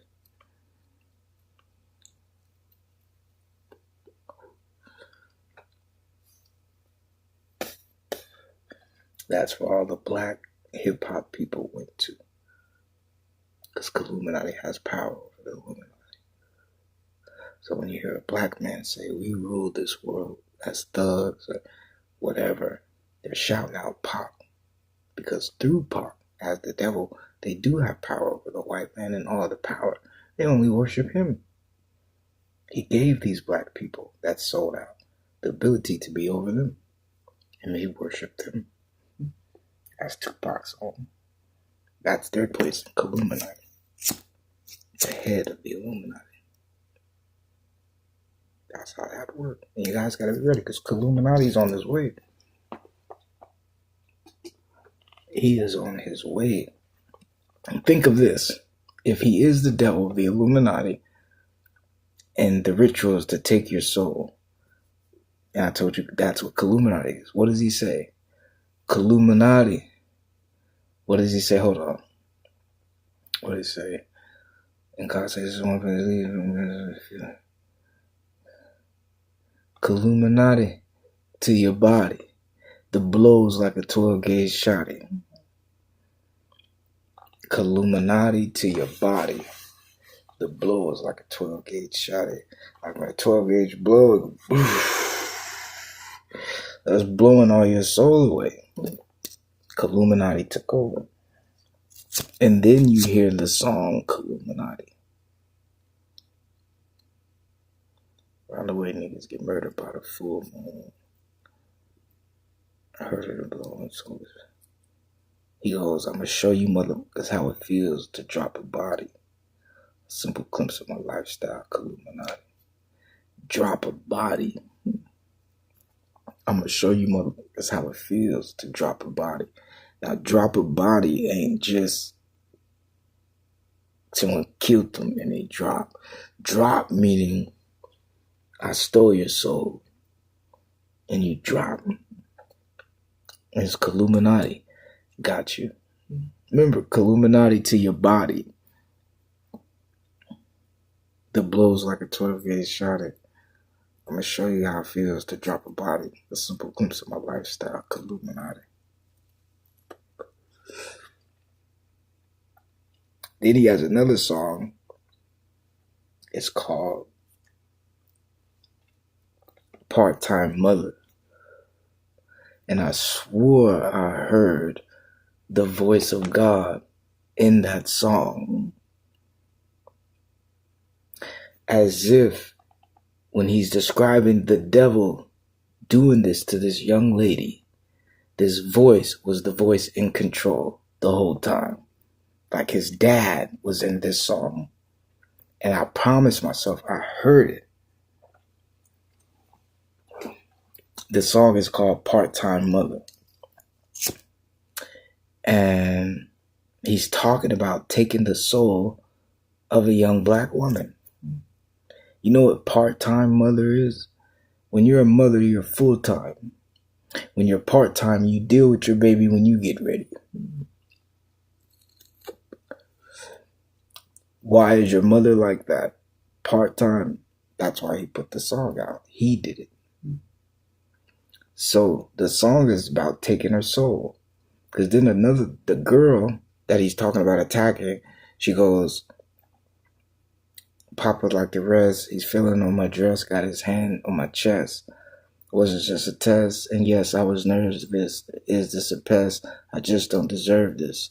I want to tell Mom, but will she listen? She bound to be, she hasn't got her fixing. So now I lay me down to sleep. Lord, don't let him rape me. If I go, my soul to keep, don't let the devil take me.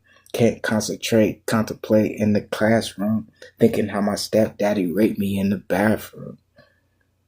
Like, and he's rapping it with her. And he goes, and don't even fear. And here comes another voice go, like he's controlling it. You gotta hear it how he played it to me. When all the beef went on and the Illuminati and all that, and he's crowned Machiavelli the Don, Illuminati, and he's coming at me as the devil. He let me hear the song. He let me. I heard this voice. It was the Antichrist. It was his God. It was his father. They were singing it. That voice stole her while he led her to him. And he was bragging about it. And she goes, remember that. Lord, don't let him rape me. If I go my soul to sleep, my soul to keep, don't let the devil take me. right? And she's praying. Then the next song he goes, the next verse he goes, I'm up, my clothes came off as I touched the. I can't remember. He was like, I pat myself. He was like, my clothes came off as I touched her. And I knew when he was bragging about touched her, he was talking about the girl. And while she's battling this devil that's doing this to her, but no one's going to believe her. She can't even say anything because he's attacking her. And it was the devil. This is how the devil would come to you. And he put it in the song. And she can't escape. So he goes, I'm trying to, oh my gosh. Here, hold on. I hope I don't get blocked.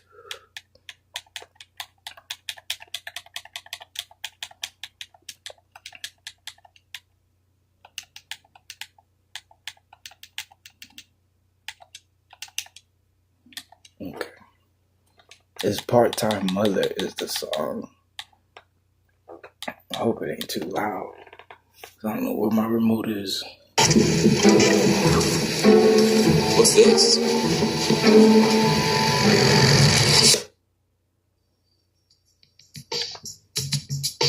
Watch, y'all. I know you probably don't got time for it, but I hope I don't get blocked. Matter of fact,